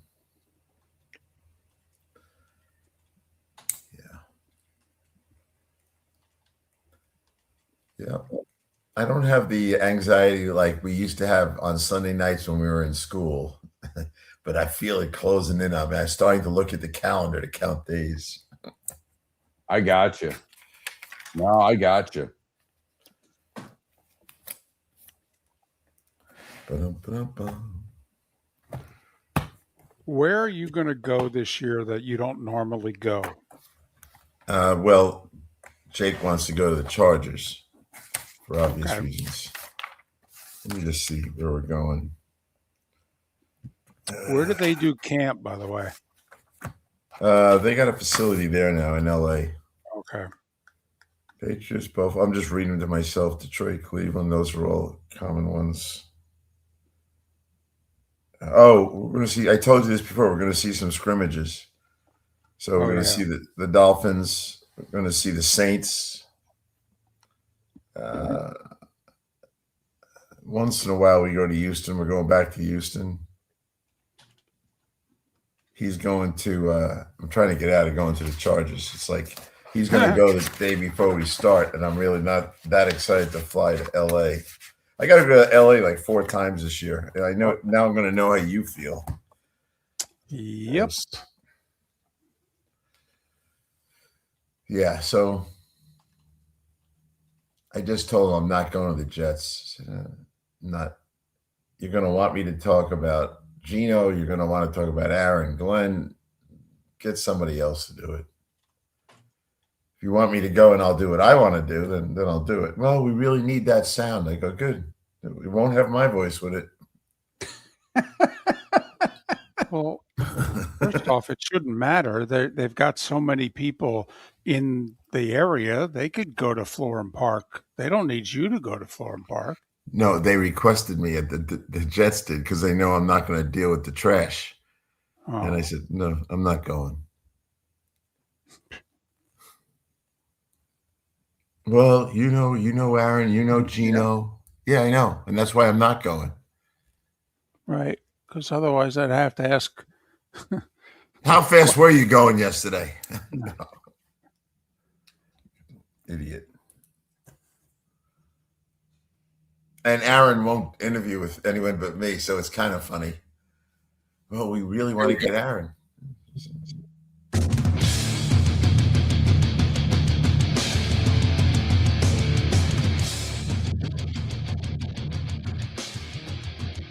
You're listening to Miller and Moulton, coming at you from the Floormeister Studios. Floormeisters, keeping it real. And now, here's Mark Miller and David Moulton. And it's that time again during the offseason for Pat Kirwan. He of NFL Radio's moving the chains in CBS's NFL Today show. Pat joining us once again, courtesy of Pinchers, Tampa to Key West, and over a dozen locations in between. Pinchers, where you can't bake fresh. Top of the morning to you, Pat. How are you? Doing fine. Back at you, fellas. Kind of in a nice slow spot. Good chance to study some. I was really working on the AFC West. They had some remarkable records between the Chargers and the Broncos. I don't think either one's going to match their record of last year. They got crazy schedules, and they've lost a lot of players in a sense. And Jesse Minter's not in the Chargers. So there's a whole bunch of things going on where I would think they got to play the NFC West. You know how that sounds when you play those guys? And I don't think that – now, so, and we'll get on to whatever you want, but I don't think the Chiefs are going to catch up to these guys. I want them to, but I don't think they're going to. And you really put the microscope on them, there's way too many issues there. They're going to be hurting to get to 10 wins. Well, Pat, yesterday we started talking a little bit about the Jags, and it got David and I going. Entering the season, I can give you a storyline, to me, a good storyline. Not that the Dolphins are going to suck or the Jets are going to suck or maybe Arizona, because we know one of the bad teams will be better than we thought. But I can literally look at 25 teams and I think have a really good storyline heading into the season. And I don't remember it being as wide open, because you're right, that division's open. We've got San Francisco and Seattle. Seattle won the Super Bowl, and no one's talking about them because of the Rams. Baltimore, Pittsburgh, new coaches. I mean, I started getting excited for the season yesterday, and I don't do that in early July often.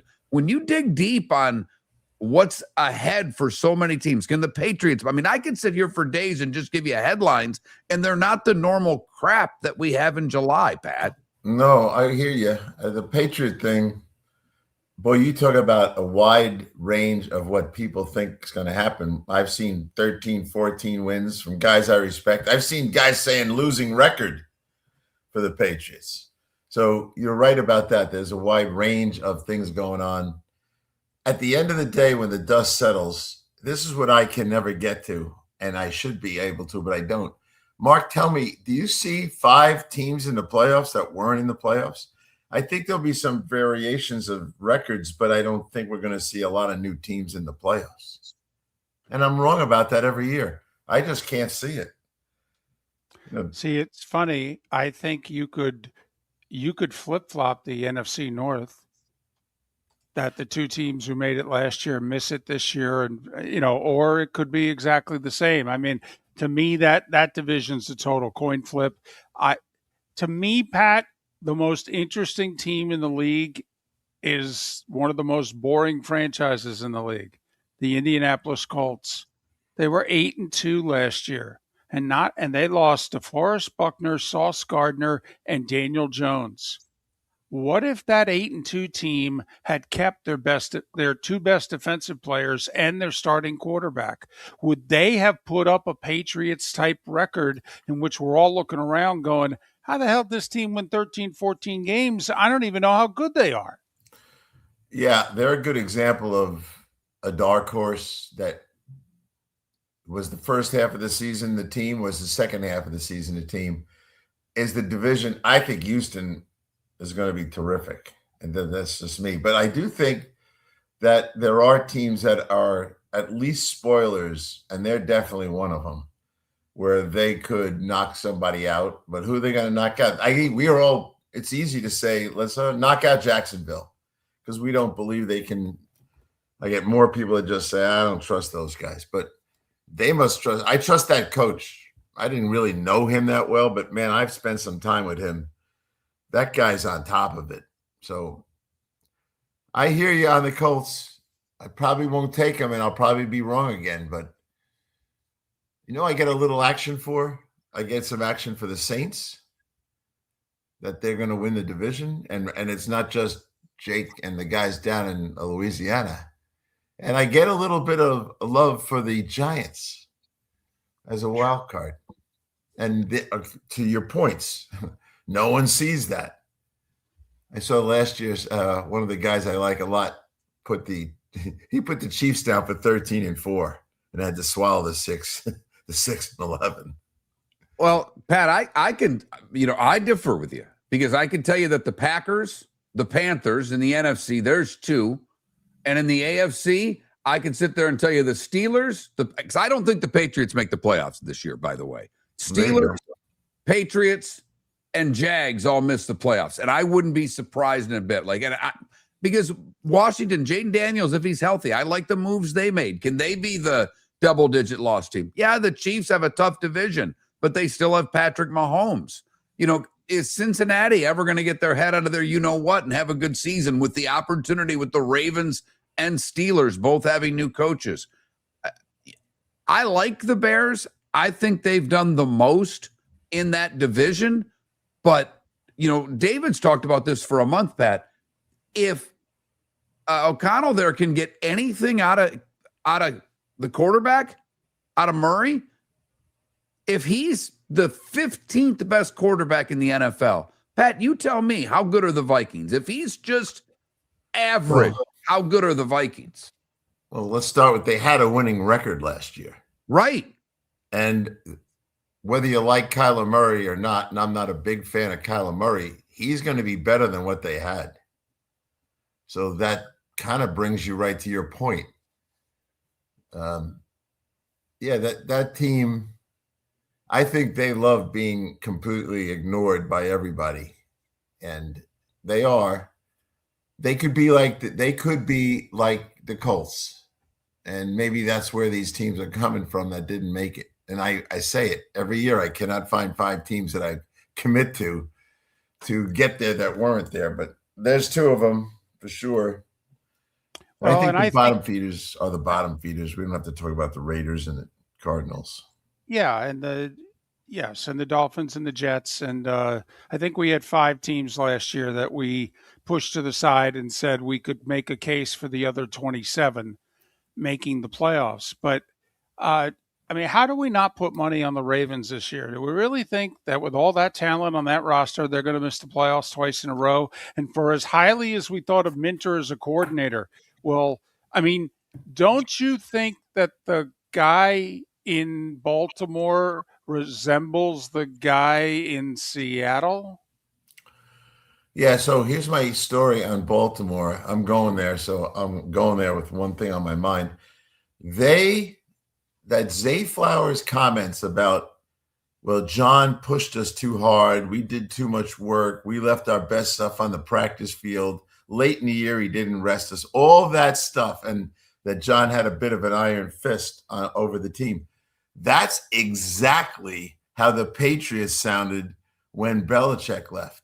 I went to that camp and I go, these guys are delusional. Oh, it's so much fun. It's so much easier. There's no tension around here. Everybody's more relaxed. They fired that coach in 1 year. Who'd they hire? Someone that reminded them of Belichick, Vrabel.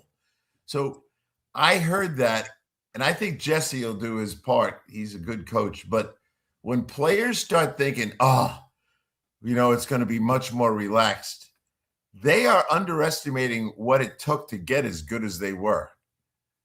And so we'll see what happens with them. But there's too many players that are thinking, country club atmosphere. And I saw it when I went to the Patriots, and I hope I'm wrong, I feel like it's showing up in Baltimore. Oh, John's gone. Oh, we're going to have a much easier time. We're not going to – this was said. He promised us we're not going to practice as hard. Come on.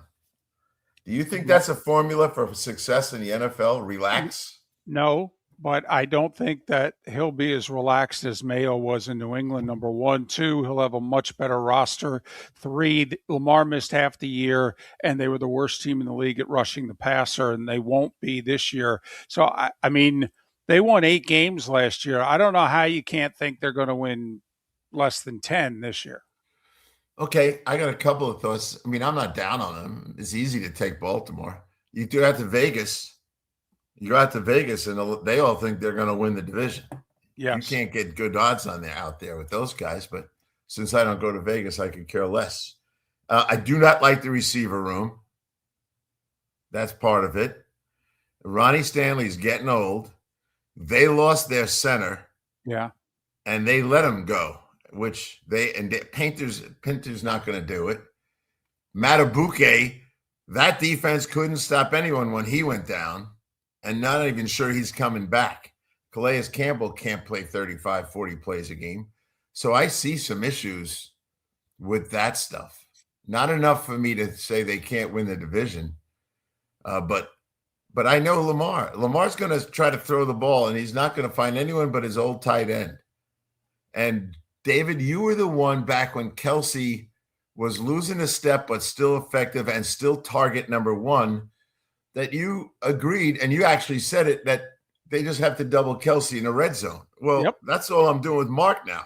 I agree with that. You double team Andrews, and you either make him hand the ball off to Henry and you got 8 guys still to stop him, or you make him throw it anywhere else, and everybody else you can cover. Yeah. So, it goes back to what Mark said about, I don't think Cincinnati's fixed the defense. Let me start there. I think they've made some efforts here. I don't know. You're a Giant fan. Did your boy do a lot last year as a Giant? Now a Bengal defensive lineman? It's just so difficult to imagine. I mean, they were 30th, 31st. I mean, can they really be worse? It's kind of like Dallas. I don't know how good that defense is going to be this year, but God, they can't be worse than they were last year.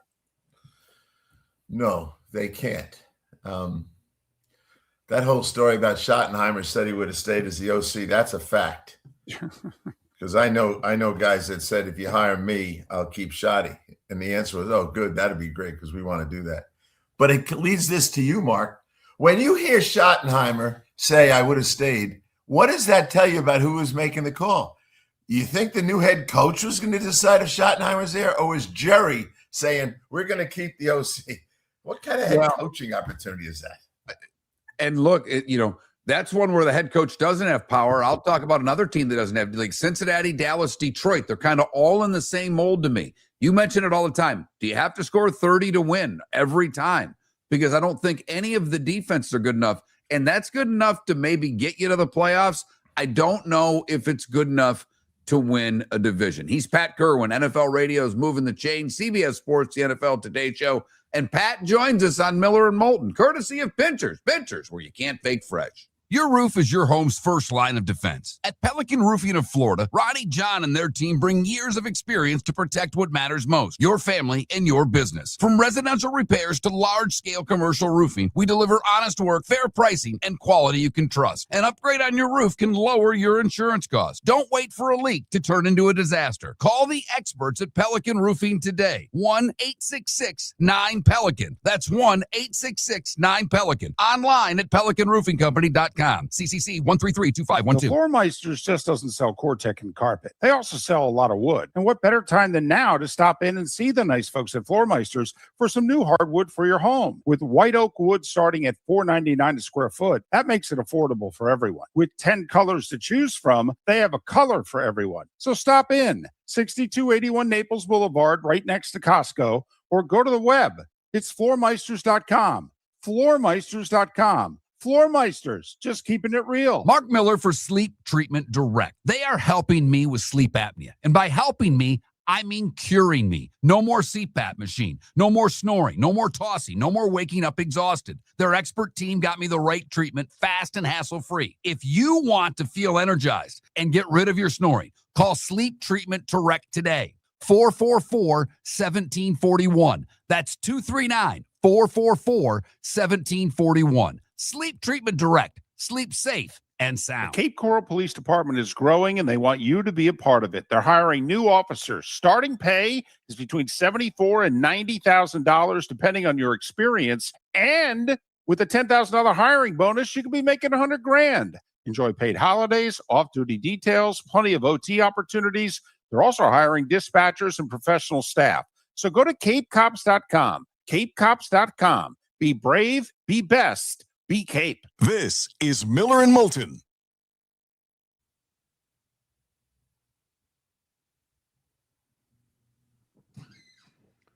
Pat, do you fish in your lake that you're on there? Yes. And there's plenty of bass. Okay. Actually, my grandson, the older one, and his buddy were here last week. They fished for 2 days, and they were just killing them. Awesome. But I'll tell you what it is. Don't you either fish at dawn or you fish at sunset. I'll go with B in the summertime. Yep. And don't even waste your time out there during the day. Yeah, yeah, right. I got you. I know but that to me, that's because when I fish out here, I'm fishing for food. I'm not really fishing for fun. I want to catch stuff that I'm going to eat. No, I'm with you. I'm looking for dinner when I go out offshore. In Right. Florida. And that's why I like to go to the Keys, because when you don't have to go so damn far to really catch lots of fish. But when I'm fishing a lake, I don't care if I catch a bass, I'm throwing it back. I'm just out there to have a couple beers in the cooler and goof around for a couple hours. Yeah, and watch the kids go crazy when they catch fish and take their Absolutely. picture. Absolutely. That's That's the spirit of it all, but it's definitely a fertile lake. It's like there's lots of stuff here. now, and that's like growing up where I did in Michigan, we went out in the Saginaw Bay, which is part of Lake Huron. We were catching, when I was a kid, it was not a big deal to go get 100 perch in an afternoon. And we were fishing for food. I mean, there's no doubt. Now, apparently the perch is gone and now they catch walleye all the time. Same thing. You're putting those on the table for dinner. Yep, I agree with you. There's a lot of perch in this lake. And, I love perch. I do love perch. I tell the kids all the time, I said, look, I'm not cleaning your fish for you. So you're going to, and the older guy now can do it. So once you force them to learn how to do it, teach them, then if they want to stay down the dock and hack them up, great. And my oldest guy has a big boat. His father has it, but his father never goes out. He goes out all the time. But so they've been catching stripers, and I love eating striper. Okay, yeah. And so and I got him trained to fillet them too. I have the tools. You got like with like the perch that we caught. You leave the skin on, but you got to scale them. And that was always a pain in the butt. And this is 50 years ago. My grandfather bought a industrial potato peeler. He found someone at a place about 20 miles away. He was at some bar having a beer, and he saw this guy with a potato peeler. And you put the fish in the potato peeler, and that would scale them. That was a game changer. Yeah. You dump 20, 25 in there, it'd scale them. They'd come out. You'd throw the next batch in because we didn't fillet them. We just did the chop the heads off and gut them. And, boned them when you cook, because they're so small, they were hard to fillet. Yeah, they are. But there's plenty of them here. It's an interesting time on the lake. They did have carp in here, which they didn't want, of course. And they put a bounty hunting on it. You got $100 for every carp you could bring in. And they wiped those guys out pretty quick. I would think so. Yeah. And they did for those things, man, or someone that has fun with a bow and arrow. Yeah. Yeah. No, my friends down in Florida fish those creeks in the back that go all the way to the Everglades where the drinking water comes in. Yep. But they fish in kayaks with bow and arrows for the tilapia. Okay. He goes, but this carp thing was interesting. It was at night they did it. And they put floodlights down, and those big things came up, and they were blasting them. But they had to get him in. They had to bring him in to prove they got the 100. So it was fun watching it. Yeah, there's nothing like a carpenter and a plumber figuring I'm going to make 100 tonight, and Exactly. out there.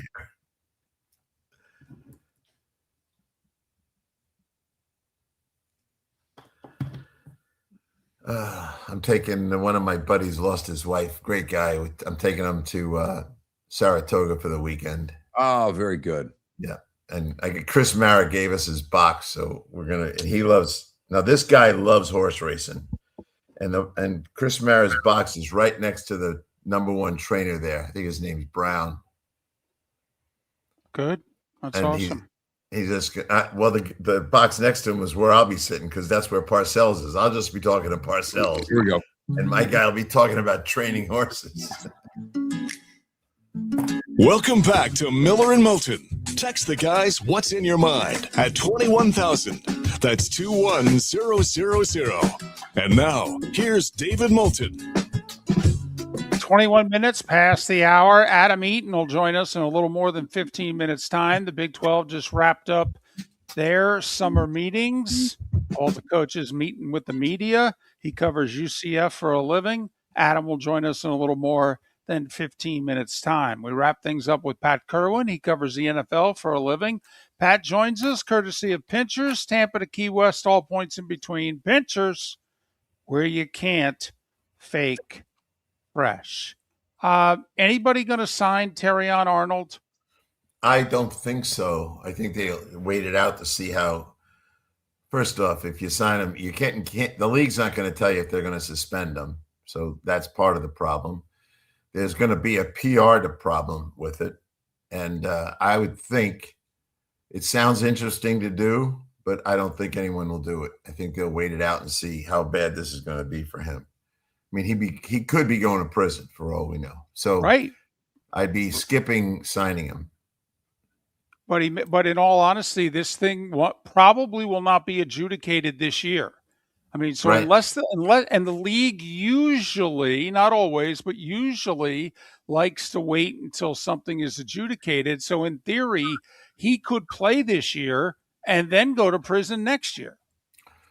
Absolutely, except I wonder why Detroit dumped him with that logic. We're going to get a year out of him, so maybe they found out what the league was going to do. And I think this is different than street racing a car. Yeah, I mean, just from a PR standpoint. And David, I'm with you. And I still think when a top corner goes down in training camp, it'll be interesting what NFL front offices will be like. But I do think the fact that it's kidnapping and a lengthy prison sentence, this isn't Rashid Rice in a car accident. Not that that's a good thing, but I just think this is a vastly different PR deal for an NFL front office to deal with. I do too. And there's eight counts, right? So we'll see. But I hear it a lot. Oh, why wouldn't you sign him? Look, it was a week ago we were talking about Detroit better sign Rasul Douglas. Well, I know. Waited. Yeah. I mean, that's a good signing. It's funny. Yeah, he's old. He's slow. He knows how to cover. He does. I mean, you know who he reminds me of? Not quite as good, obviously, but the older version of Everson Walls. Okay, yeah, Everson couldn't run with the wide receivers. It's kind of like the older version of Richard Sherman. Couldn't run with the wide receivers anymore. Could still pick off 5 passes a year and was still a solid NFL corner. Yes, and knew how to play that press bail stuff, which they'd always think, let me throw it up. And he was so tall, he could go up and he was a former receiver. He did not drop interception opportunities. No. Rasul Douglas is that guy. And plus he's a Jersey guy. I know you have a space in your heart for him. He probably lived about 1.5 miles from you. Probably. I doubt you've heard anything because we haven't seen much down here, but you know, camp opens in 3 weeks, basically, for the Tampa Bay Buccaneers. There's a certain player on their team that wants a contract before then, and we don't seem to be any closer between Baker Mayfield and the Bucs they going to play this sucker out and take the chance that Baker could become a free agent or franchise him? I think we all know why it's not done, because they want to pay him 40 and he wants to be paid 55. And he had a crack in his armor a week ago when he said, we got to figure out the middle. So that sounds like a guy who would negotiate something. If you guaranteed the second year, he might take less than 50, might take 48. He might want 52, but he knows the gap between him and Jared Goff, who's the next guy up the ladder, minus Daniel Jones' 2-year deal. But Vita Vea's in the same boat. And they're acting like, well, just calm down. I think they can get them done if they want to do them at the value the players want, and they're going to wait it out. And they can always franchise tag them. What a story that would be for Baker Mayfield, who gets fired in Cleveland, fired in Carolina, leaves the West Coast, and he might get franchise tagged. Do you think 4 for 180, which would be 45, with 100 of it guaranteed? So that'd be 2 full years and 10 million of the third year. Do you think 4 for 180 with 100 guaranteed would get it done? No, and I think I would take it if I was him, but that's not where the world is. The world and the guys in the 30s are him and Darnold, and guys that have had a lot of scars. But the guys that have established themselves are all in the 50s and now 60s. And the gap is the problem. He's sitting at 33 and Goff is at 53. He's the next guy. So that's what he sees. And he knows Goff is going to go to 60 before you know it. So I think he just wants to get, I think it's a cosmetic thing too. I think if you gave him 50, so just do your deal, but make it 50 a year, and I think he'd do it. Okay. Look, rate of pay and how much in the first 2 years is usually how it goes. He also knows they don't have any choices. What are they going to do next year? Sign Mac Jones? Maybe. But they can't afford to lose him. I think it'll get done. Yeah, that's the hell of a game of chicken. If you're the Bucks and your game of chicken is we're not going to sign you because we're going to outbid everybody for Mac Jones. Look at you. You've got to sell tickets.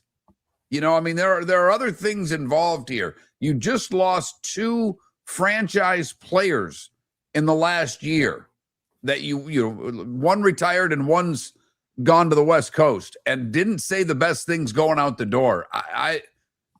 They got to get this done, Pat. I could be wrong, but you want to do 4 for 200 and guarantee $1 million. I think you should guarantee $1.25, but it's not my money.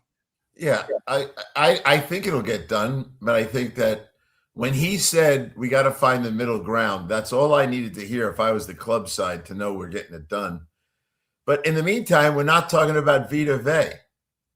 And he's sitting there and he didn't show up this spring. You tell me what he's worth.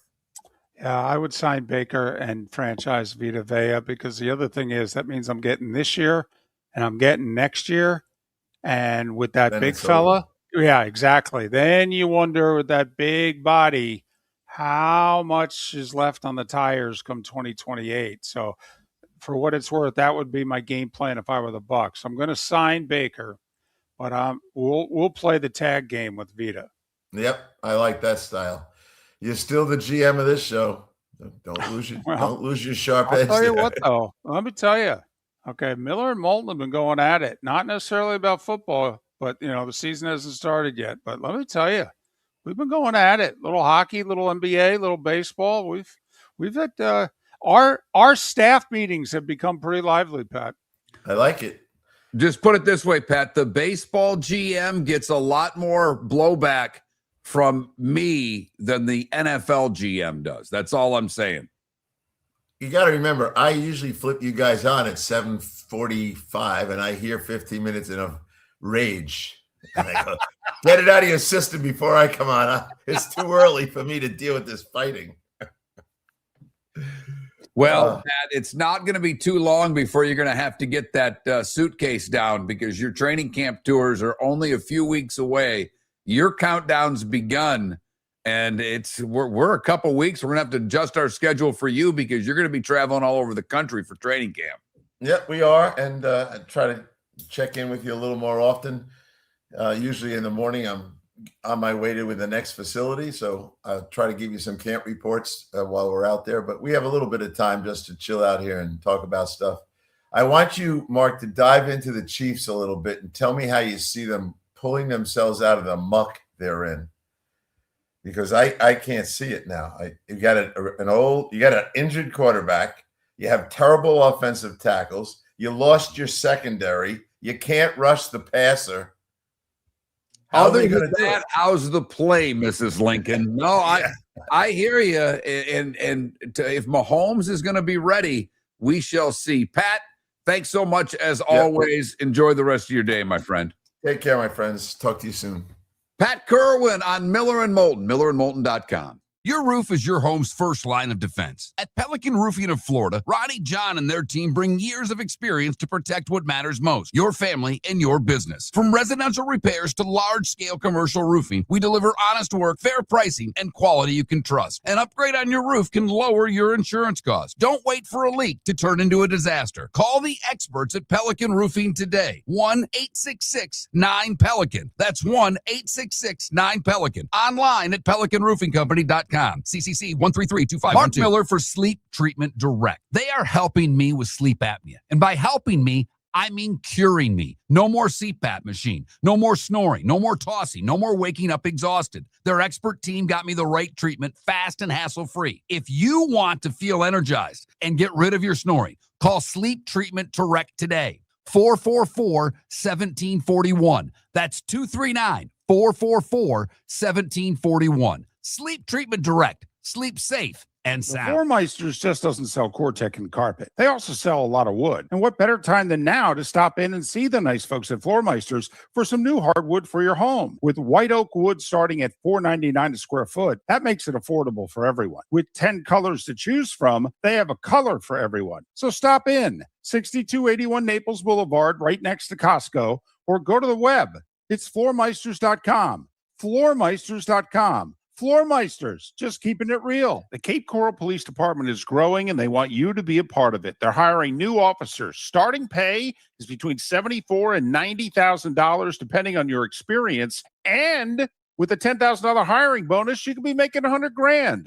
Enjoy paid holidays, off-duty details, plenty of OT opportunities. They're also hiring dispatchers and professional staff. So go to capecops.com. Capecops.com. Be brave, be best. Be Cape. This is Miller and Moulton.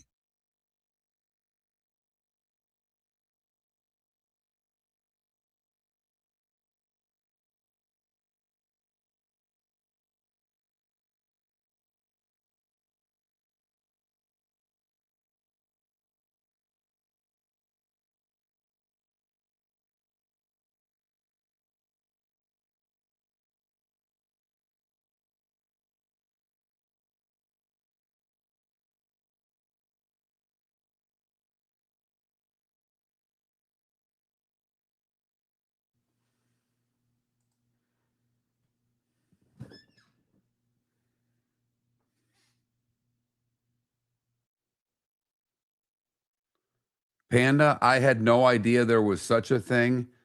And I don't think it's World War II. And I'm not sure if Tom Hanks is managing.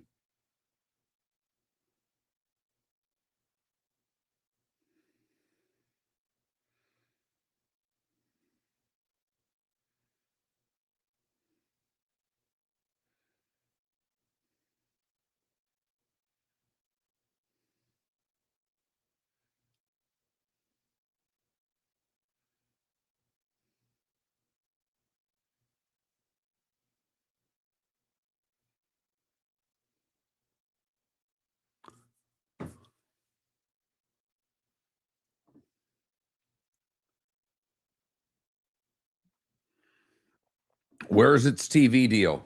How many millions are they getting from the networks? That would be where I'd start. I've never even heard of it, Panda. Honestly, haven't even heard of it.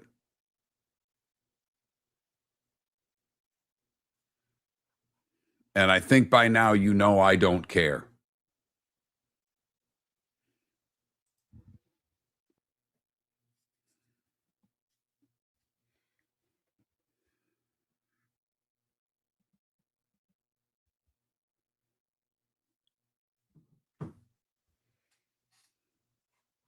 Oh, am I calling this guy? Yes, sir. All right.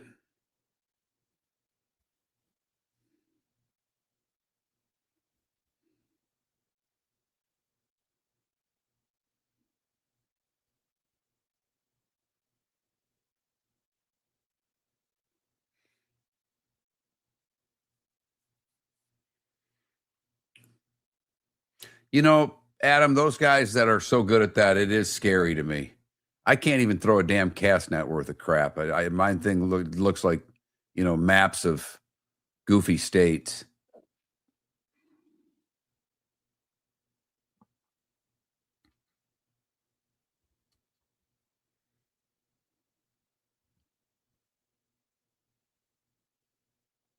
Is there relegation, Paula? Does the horse get shot if he doesn't win? No, I haven't heard. Paula, honestly, I mean, a women's baseball league and a horse racing league, we talk about 3 horse races a year on this show, and I don't think we need to talk about 2 of them.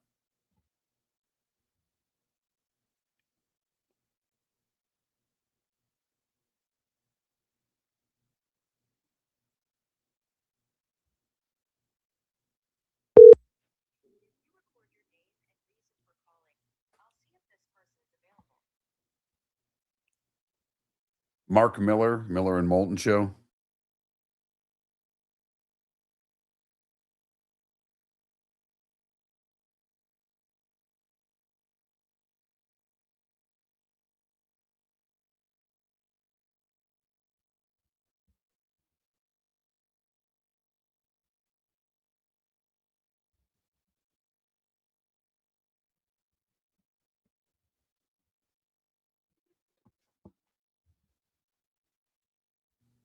Adam, you got us? I got you. Great. Thanks for doing this, Adam. Hey, no problem at all. Thanks for having me. You bet.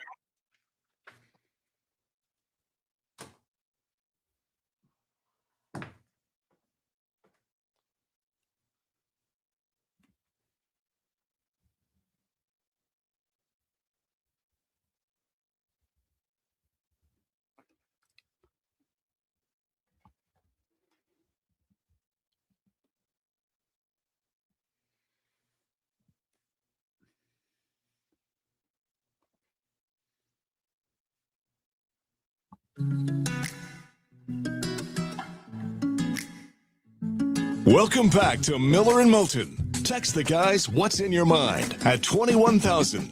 That's 21000. And now, here's David Moulton. 22 minutes to the top of the hour. Miller and Moulton, millerandmoulton.com, Miller_Moulton on X.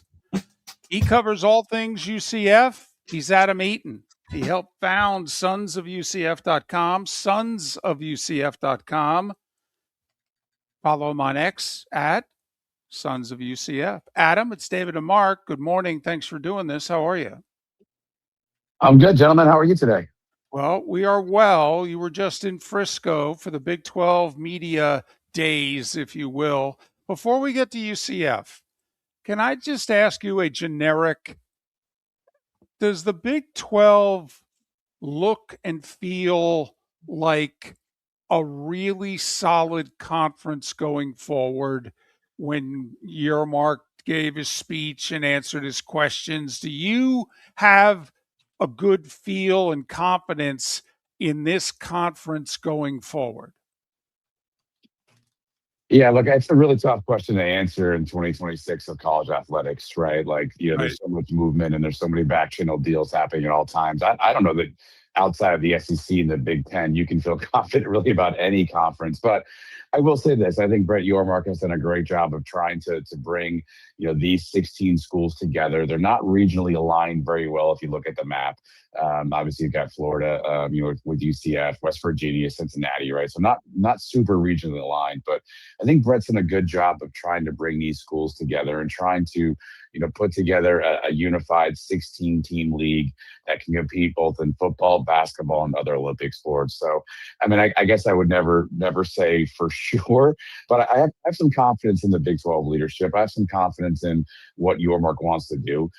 He's been a bit of a visionary at times. Sometimes he's taken some swings and he's hit home runs. He got to the TV market early and got a decent deal. And he does things like this week where the entitlement sponsor is now Monster Energy. So it's now the Monster Energy Big 12. So I think he'll continue to find unique ways to keep this conference moving forward. But look, it's hard to tell. I think everyone's got, that 2030, 2031 time period on their calendar circled when TV contracts sort of come up. I think that'll be the time where the proof will be in the pudding. But I think Yormark's done a nice job positioning the Big 12 and trying to continue to move it forward as everything in college athletics continues to shift and shape every day.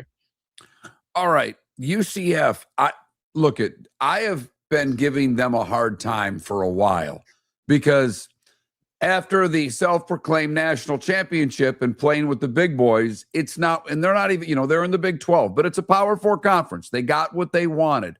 They have not they've not held up their end of the bargain to me. They went out and got a quarterback. They've paid more money for this quarterback than anybody they've ever paid before. I think this is a big season for UCF. Are they ready for it? Yeah, if you ask them, I think they feel really good about the decisions that they've made. They feel really good about the evaluations they've made. They feel good about the players they've brought into the program. You'll hear a lot about kind of a bit of a quick teardown between the Gus Malzahn and Scott Frost era and the need to kind of rebuild that up. So I think they feel really good about what they've done. But your criticisms are not unfounded. I mean, obviously, the results on the field have not borne that out. And UCF and Scott Frost and Terry Mahadra, athletic director, they're very aware of that. They're very upfront about they need to go improve it on the field, and they have not done that in their time yet in the Big 12. So they're very aware of that. That's not something, Scott Frost told us that, when we asked him, how do you feel about kind of being ranked in the lower half of the conference in the preseason polls? He says that's where we should be. That's where UCF should be. We have to prove it on the field. So I think they're aware of that, but I think they feel really good about the additions they made. They were very intentional in going and getting the quarterback, Alonzo Barnett, that you mentioned. The portal opened on Saturday, I think it was, or Friday at midnight, and Alonzo Barnett was in Orlando by Saturday night. So it was clear they targeted him. They knew he was the quarterback they wanted. So I think they feel really, really good about what they've got, the pieces they have. But they're not naive to the fact that they have yet to prove that on the field. And I think that is driving them as a chip on the shoulder in 2026. Can they do that? That's a whole nother question. But I think they feel good about where they are, but they're not naive to the fact that they've got to go out in the field and put some W's on the board. Adam Eaton, he covers all things UCF for sonsofUCF.com, sonsofUCF.com. Follow him on X at Sons of UCF. Are you surprised, as somebody who, does this day in, day out, are you surprised that they're not roster-wise further along than now? Because we thought they would have been better than this sooner. Are you? Yeah, that's a layered question, right? I think you have to take into account the first couple of seasons under Gus Malzahn, and the Gus Malzahn staff and the Gus Malzahn philosophy is much different than what Scott Frost and this staff and this group is doing. Now, some of that's by design. Obviously, college athletics landscape changed right in the middle of this time period, right? But some of that is by design. I think even talking to Terry Mahadra this week and talking to him about football, the reality was, if you look back on where UCF, where they fell in the first couple of years of the Big 12, they just missed on player evaluations, right? They put their money literally into players that they thought were going to make a difference, and those players didn't make a difference. And so I think it's not surprising when you kind of phrase it that way, but I do think the nuance here is that in 2025 Scott Frost has come in with a different kind of a model in terms of going for players both high school and portal. I think Scott Frost and his staff have been very intentional about saying to us they want production over potential. They want guys who have played a lot of football, a lot of snaps, and they don't care if you played it at a smaller school, a group of 6 school, or an FCS school. They don't care where you've played it at. If you have the measurables, if you have the tape, if you've played a lot of football and you've been productive, those are guys that they're coveting in the portal. It's a bit of a change from the Gus Malzahn era, where I think Gus was very focused on maybe players who had experience at other bigger conferences. Maybe they didn't play as much, they didn't get on the field, but they had that that group. They had that Power 4 tag to their name. I think Gus was interested in that too. So, Look, I think as fans, you said it off the top, obviously there's always been a little bit of a chip on the shoulder from the UCF fan base. I think the fans assumed that UCF could come in with these big name guys and be more successful. That hasn't happened, obviously. But I think we'll see if the Frost philosophy of looking at production over potential will work. But the reality is, up until this point, the evaluations haven't been strong on the field. And that's what's borne out in back-to-back losing seasons for UCF. Look, at this offense is going to want to go fast. It looks like with this quarterback and some of the players, they may be able to put some points on the board. When you look at the rest of the offense, the skill guys, are there some breakout players in your opinion? Yeah, I think there's a couple, right? Let's start on the outside first. Josh Gary, his nickname is Scary, so they call him Scary Gary. Receiver from Monmouth, had over 1,100 yards last season. A highly productive player. He's a guy that turned a ton of heads during spring camp. We talked to defensive back Jaden Bellamy this week at Big 12 Media Day. He said the guy was a handful to cover in practice. He's just got a lot of moves and really knows how to run precise routes. So I think Josh Gary's a name you're going to hear a lot about. Another guy getting a little bit of preseason pub is tight end Dylan Wade. Had a really productive season last year for UCF. Coming back this year, Frost likes to use the tight ends at a little bit of a different schematic advantage. So I think Dylan Wade is another guy that, while he's not a speedster on the outside, of course, I think he'll be that mid-level threat for quarterbacks over the middle and help to kind of space it out. I think running back wise, again, this is another situation where if their evaluations are strong, they'll have a hit here. They brought in Duke Watson from Louisville. 2 years ago, Duke Watson was a really productive player, was somebody that was very well thought of by Louisville. Got injured in 2025, didn't play a ton, sort of fell out of the depth chart at Louisville, finds his way back to UCF. If you've got the kid in 2024 who was a highly productive player and somebody who Louisville had sort of circled as a running back of the future, if he's here now in Orlando and he's healthy, I think you've got a chance to have a really interesting running game with Duke Watson. So I think, again, they went and they found guys in the portal that have that pedigree. If they hit on those guys, it's obviously always a risk, right? Bringing in a receiver from the vaunted football power of Monmouth, right? So always a risk when you do that. It's a risk bringing a guy who's coming off an injury season and Duke Watson. But if they hit on those, I think that's the building blocks. That's the sort of the cornerstones of building out that explosive offense you're talking about. Against most of the Big 12, and the defense gave up 30 or more points a game. Not against everybody, but against most everybody. How improved is that unit going to be? Because obviously it's tough if you have to score 35 plus a game to, go to a bowl and be a really good team.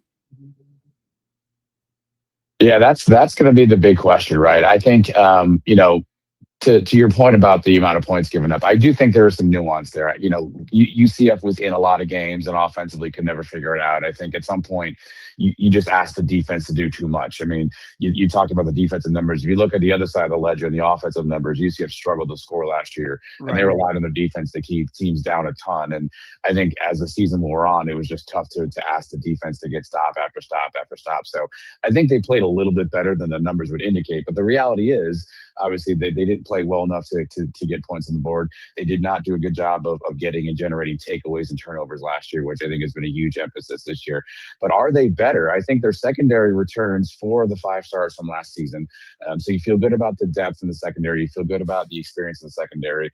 Lewis Carter he's just a machine at linebacker. Tampa product, came to UCF last season from Oklahoma. Is just been a tackling machine.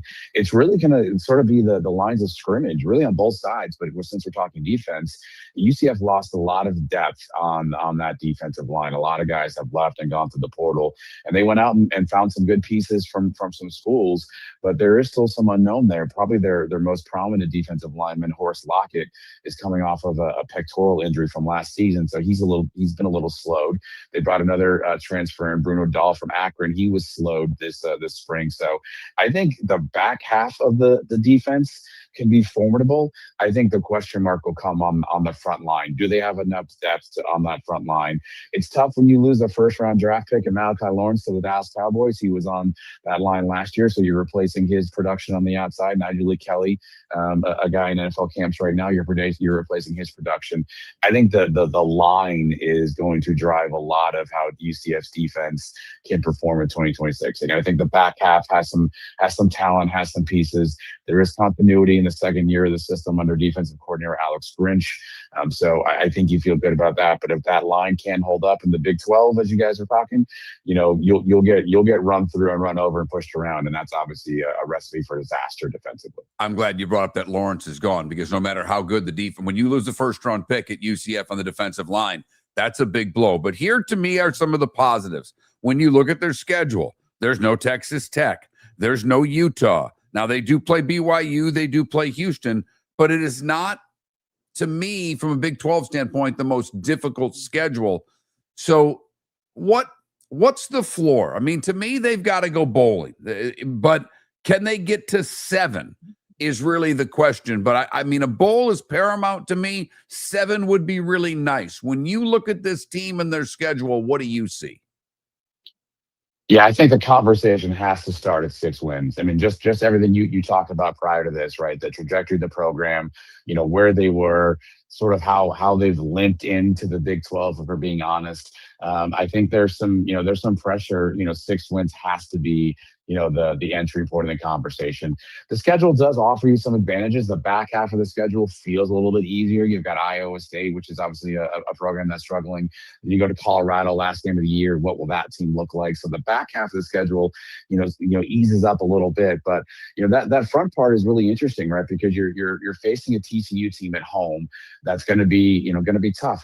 Here at Big 12 Media Day, a lot of great conversation about what TCU's done, and a lot of folks are kind of high on TCU. Then you have Oklahoma State, which is a team that it went through, I think 83 players is what I heard their coach Eric Morris say they've changed over. So what are they going to be? So I think you've got some winnable games on the schedule. The reality is this, guys. This is a UCF team that has not been able to go on the road and win games. So even if you look at the home slate and you're able to find 5 wins, let's just say 5 wins, however you want to slice it up. Right now you've got 5. You're 5-2 at home. Can you go win games on the road? This UCF team has not done that in the Big 12. And I think that's going to be the part to look at, is some of those road contests. If you can steal games on the road, you can win those point flip games, which are things UCF did not do last season. That's your pathway forward to 6 and 7 wins. But when you play the tape back, what you'll hear is I said a lot of if, right? There's a lot of ifs involved in that. And I think that's the question that UCF fans have right now is, can this team do that? But you can't get to bowl eligibility, guys. I can't see a way to do that if you cannot find a way to be productive on the road and win 1 to 2 games on the road this year. If you don't do that, you're going to make your path to 6 wins and more a lot harder. So I think we'll tell early on, is this a team that can go on the road and win games in the Big 12? Adam Eaton, sonsofUCF.com, sonsofUCF.com. Follow him on X at sonsofUCF. Adam, thanks for your time. Have a great rest of the summer. We'll check in before Bethune-Cookman. Thanks, Chaz. Appreciate you. 8 weeks tonight, Mark. 56 days away. UCF Bethune-Cookman to open up the season. No!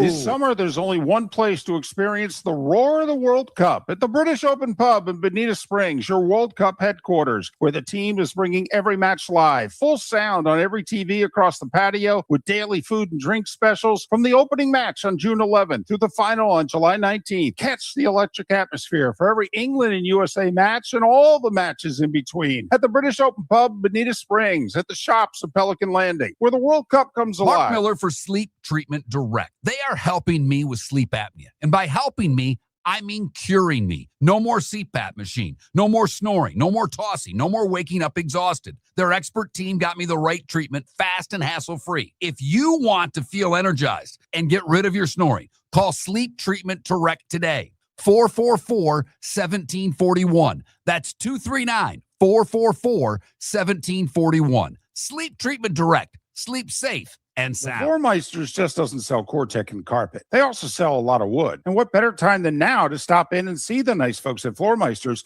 for some new hardwood for your home. With white oak wood starting at $4.99 a square foot, that makes it affordable for everyone. With 10 colors to choose from, they have a color for everyone. So stop in, 6281 Naples Boulevard, right next to Costco, or go to the web.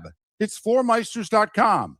Floormeisters.com. Floormeisters, just keeping it real. Your roof is your home's first line of defense. At Pelican Roofing of Florida, Ronnie John and their team bring years of experience to protect what matters most, your family and your business. From residential repairs to large-scale commercial roofing, we deliver honest work, fair pricing, and quality you can trust. An upgrade on your roof can lower your insurance costs. Don't wait for a leak to turn into a disaster. Call the experts at Pelican Roofing today. 1-866-9-PELICAN. That's 1-866-9-PELICAN. Online at pelicanroofingcompany.com. CCC 1332512. Cape Coral Police Department is growing and they want you to be a part of it. They're hiring new officers. Starting pay is between $74,000 and $90,000 depending on your experience. And with a $10,000 hiring bonus, you can be making $100,000. Enjoy paid holidays, off-duty details, plenty of OT opportunities. They're also hiring dispatchers and professional staff. So go to capecops.com. capecops.com. Be brave, be best, be Cape. If you're a business who targets men, please know there is no better and more economical way to reach your target audience than us at Miller & Moulton. So let us help you make money. You can reach out to Mark at that Mark Miller or me at the David Moulton on X or text us at 21,000. We have a proven product, a good reputation, and lots of quality segments that we can attach your company's name to. Miller & Moulton, we're like that old pizza box. You've had the rest. Now try the best. Miller & Moulton, millerandmoulton.com. This is Miller and Moulton.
Wish to God we had one, P-Chad.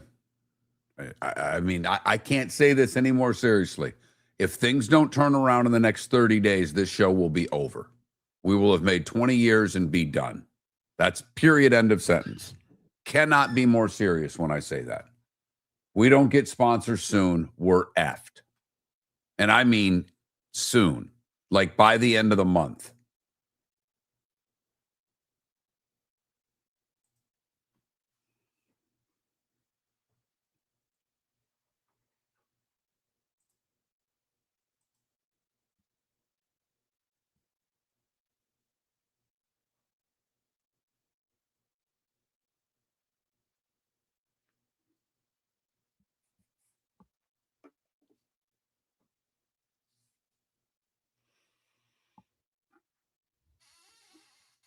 Oh, well, I think I'm going to spend today applying for jobs.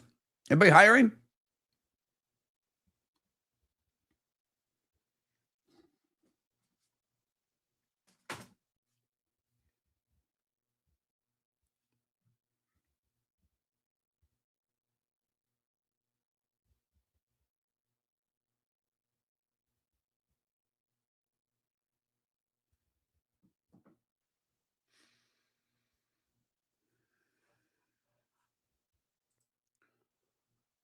How's the rest of the play?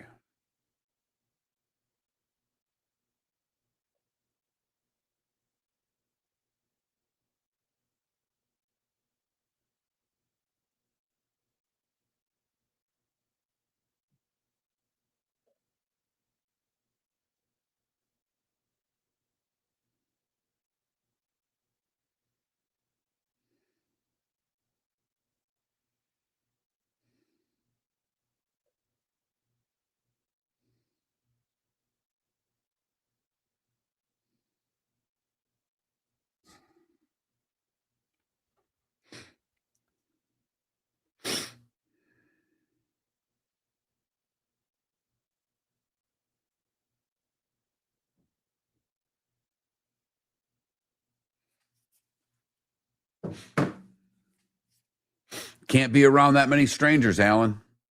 Literally cannot.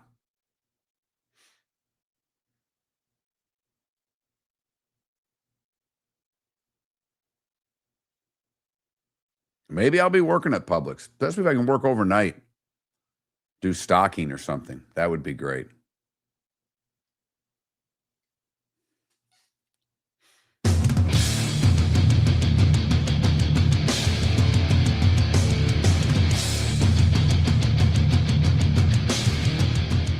You're listening to Miller and Moulton, coming at you from the Floor Meister Studios. Floor Meisters, keeping it real.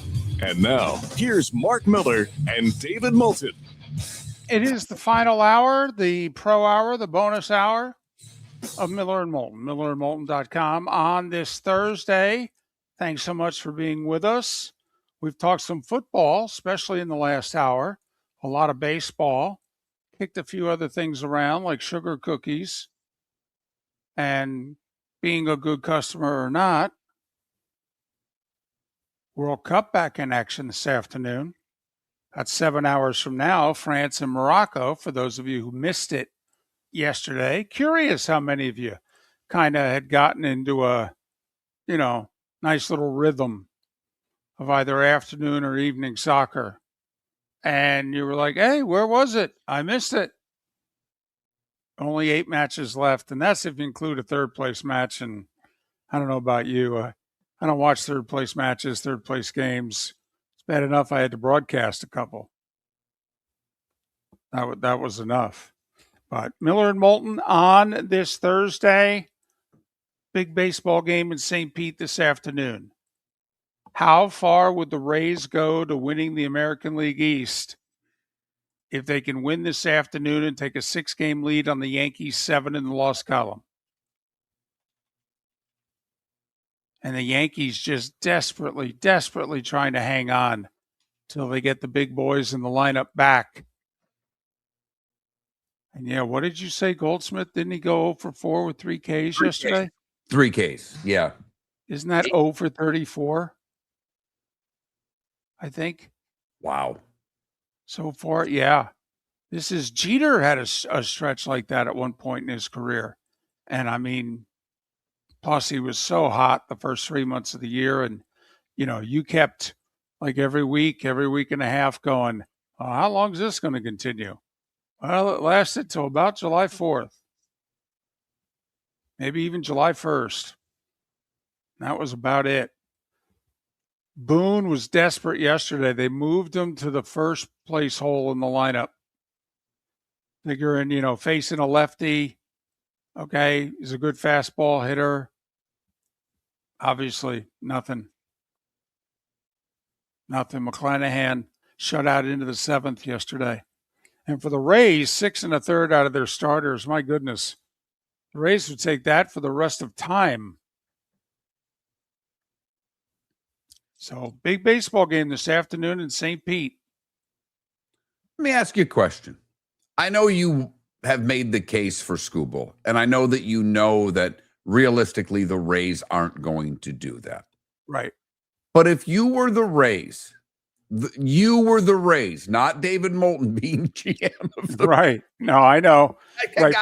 I'm sorry. I got to put some guardrails on this question. Right. I know I shouldn't, but I have to. Right. You're saying, listen, you need to leave your condo, You need to go dress in the Rays dressing room, so that when you wear their clothing, you behave like they behave. Got it. What is it that you would do? If the Rays are going to make, and they don't make a big splash. I can't see the big splash that they need to make. But I'll be honest, like Arise is that, they need more guys to get on base so the Camaneros of the world can get them in. Would Luis Arise be a good addition for the Tampa Bay Rays? I mean, I'm asking you what you would do that's realistic. That's someone they could get and not have to give up a ton to get them. You mean a guy who's hitting 324? Right, but he apparently has no value in baseball, David. I know, but for what you and I are making the case of is that for 8 to 10 weeks in 2026, plus up to 3 weeks in October, we think he's got value because we just want him to be Luis Arise. That would help us. I might even bat him ninth. Like, I'm not kidding, to turn the lineup over. I know you might change everything and have him bat before Diaz, but you know what I'm saying here. Like, to me, I don't think they need pitching. Their closer's been great.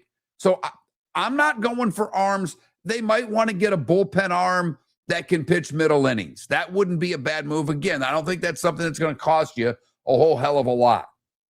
But I don't know exactly defensively, what it is they need.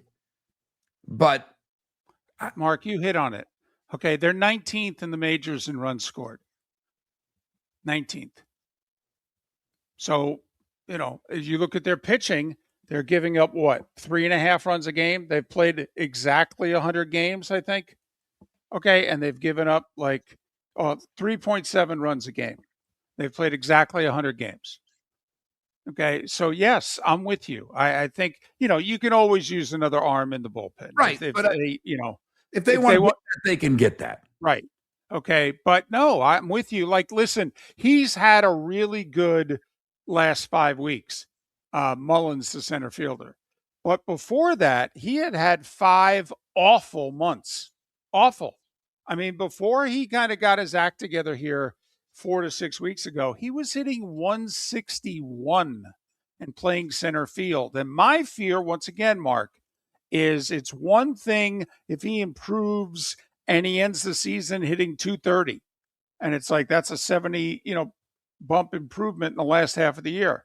Yeah, but now we're in the playoffs. He's going to face good pitching. Do you really have confidence that he's going to help the lineup roll over? He's an above average center fielder. In fact, he's probably still a good center fielder. And he is a left-handed bat, and I have no problem keeping him on the team now. I wanted to cut him a month ago. But could they do better? I'd like to think so. Like, I'd feel much better if he was my 4th or 5th outfielder than my starting center fielder batting 6th. No, and the other thing is like Taylor Walls is good defensively. He can't hit his weight. Yeah, they need to score more runs. I mean, they need, but think about it. In today's baseball, this isn't 1978 when you can have a shortstop hit 230. Right. The shortstop's got to provide production, and they get 0 out of the shortstop position offense. I mean, 0. I mean, they had a guy, he's a horrible person. Right. So and think about it's not their fault. If you look at Tampa, I mean, they had the guy. Right. Turns out he's a bad human being. Right. And by the way, think about what a big loss that is. One guy, okay, whether you thought he was a great player, very good player, he was at least a very good player. He would have been a top 10 shortstop in the game. Totally. Maybe top 5. Right. But I mean, at worst, top 10. Right. And think about where that would be on the field and in the lineup. Never mind, still mid-20s and under contract for another 6 years. Right. So it's a huge setback. And yet they're still doing what they're doing, which is remarkable. They play 500 baseball from here. They win 90, by the way. Like, I'm serious. I'll ask a Yankee fan right now. You going to beat 90? Yeah. If the Rays play 500 baseball the rest of the year, you're going to beat 90? I think they will. Not by Okay. much, but David, not by more than a game or two. You know what I mean?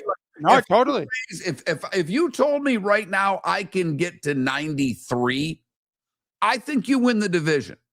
Well, they had 94 wins last year. But And it isn't the same Yankees team as a year ago. right. Now once again, when is 99 coming back? Because I'll tell you this, Mark, if he's out another 4 to 6 weeks, they ain't getting a 90. I mean, they're back to what? Are they like 8 games above 500 right now? Yeah. I'm, Yeah. you know, 50 and 42. I mean, they played 92 games. Right. We got 70 left. I mean, I'll tell you what, that's actually asking a lot. I mean, they're at 92, 70 games left. that's 40 and 30. That's 40 and 30. That's 570 baseball. Take that back. Okay, just to give you an idea, they're playing 543 baseball so far. To go 40 and 30 and get to 90, that's 571 baseball. So they obviously have to play better than they have for the first 3.5 months of this year. They were playing 620 baseball up until right 3 weeks ago. I mean, this slide has happened quickly. I mean, what are they in their last 25 games? Well, okay, quick math. They were 1-9 coming into this series, so they're 2-11 in their last 13. Okay, so just right there, just right there, you're 5-5. We're talking differently. But the problem is, okay, they're going forward without 99. So when are they? And Mark, if they turn it around, like a 7-5 stretch, a 2-week period where they go 7-5. That's like the minimum they have to go to try to get to 90. But that's what I would do, Mark. I put it this way. I'm trying to win the American League pennant and maybe even win a World Series. But to win the American League, you asked me to be the Tampa Bay Rays. I need 2 bats. Now, I don't need as good a bats as Seattle acquired at the deadline last year. You don't need the power you know what I mean? You don't need to go get the home run hitter. No. And by the way, there is talk that the White Sox might be dealing the Japanese player that was hitting all the home runs. They've been doing just fine without him. That might be their card to throw out to get what they think they need. So this is going to be, to me, the trade deadline's fascinating. This is what you and I love. These should be, if it's active, David, it should be trades that are beneficial to both. I mean, we might be trading big leaguers for big leaguers. You know what I mean? Texas, to me, is an interesting team at the deadline. Everything about them says go for it, go for it. They have a terrible farm system. They've traded away a lot of it in the last 3-4 years to win the World Series and contend a couple times. And it'll be interesting to me if Chris Young, the GM, he could get a couple guys from the Rays that would really help his organization going forward. But it would be a bit of a punt on this year. And yet, if you're the Rangers, okay, I've got 2 frontline starters that nobody wants to face in the postseason. The other team that I think you could get, that's pitching. To me, the team that you could get bats from are the Athletics. They were supposed to be one of the top run-scoring teams in baseball. They're 10 games below 500. Yeah. They have fallen apart the last 3 weeks. And they've still scored a decent amount of runs. That's a team. If I'm Tampa, I'm dealing with my own, if you know what I mean. I'm probably calling the Athletics. Okay, how about this, Padres? You making a phone call about either Machado or Tatis?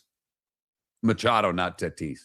Your roof is your home's first line of defense. At Pelican Roofing of Florida, Ronnie John and their team bring years of experience to protect what matters most, your family and your business. From residential repairs to large-scale commercial roofing, we deliver honest work, fair pricing, and quality you can trust. An upgrade on your roof can lower your insurance costs. Don't wait for a leak to turn into a disaster. Call the experts at Pelican Roofing today. 1-866-9-PELICAN. That's 1-866-9-PELICAN. Online at pelicanroofingcompany.com. CapeCoral.com. CCC 1332512. Cape Coral Police Department is growing and they want you to be a part of it. They're hiring new officers. Starting pay is between $74,000 and $90,000 depending on your experience. And with a $10,000 hiring bonus, you could be making $100,000.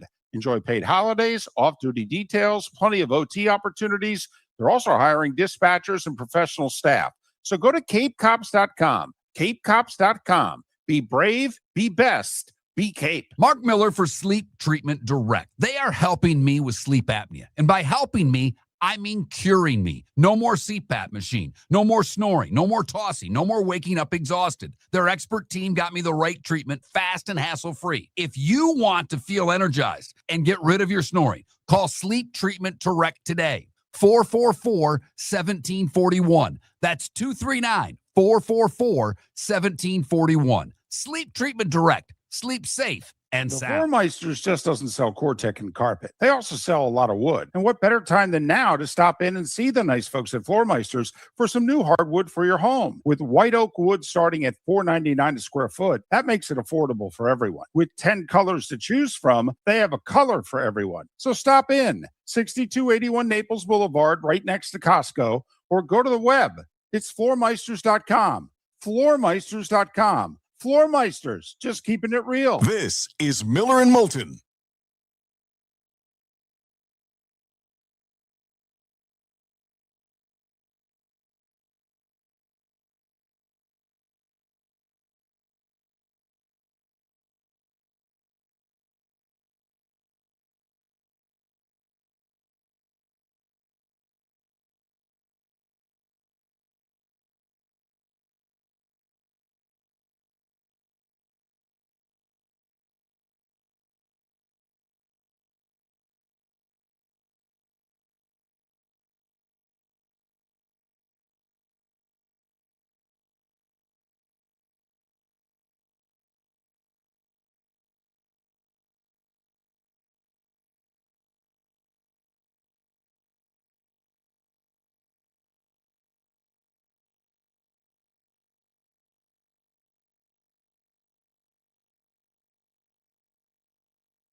Well, that's the point, Tim. You're right. Only if they come back, but they ain't coming back. I mean, first off, you can't count on Stanton anymore.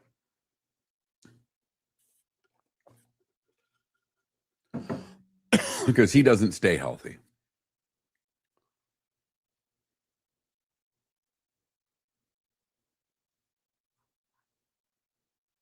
The pitching will be back. That I feel confident in. And I think the pitching, for the most part, is good enough now, despite the guys they're going to get back, which will make them exceptional. And the Yankees' pitching, when healthy, is probably the best in the American League.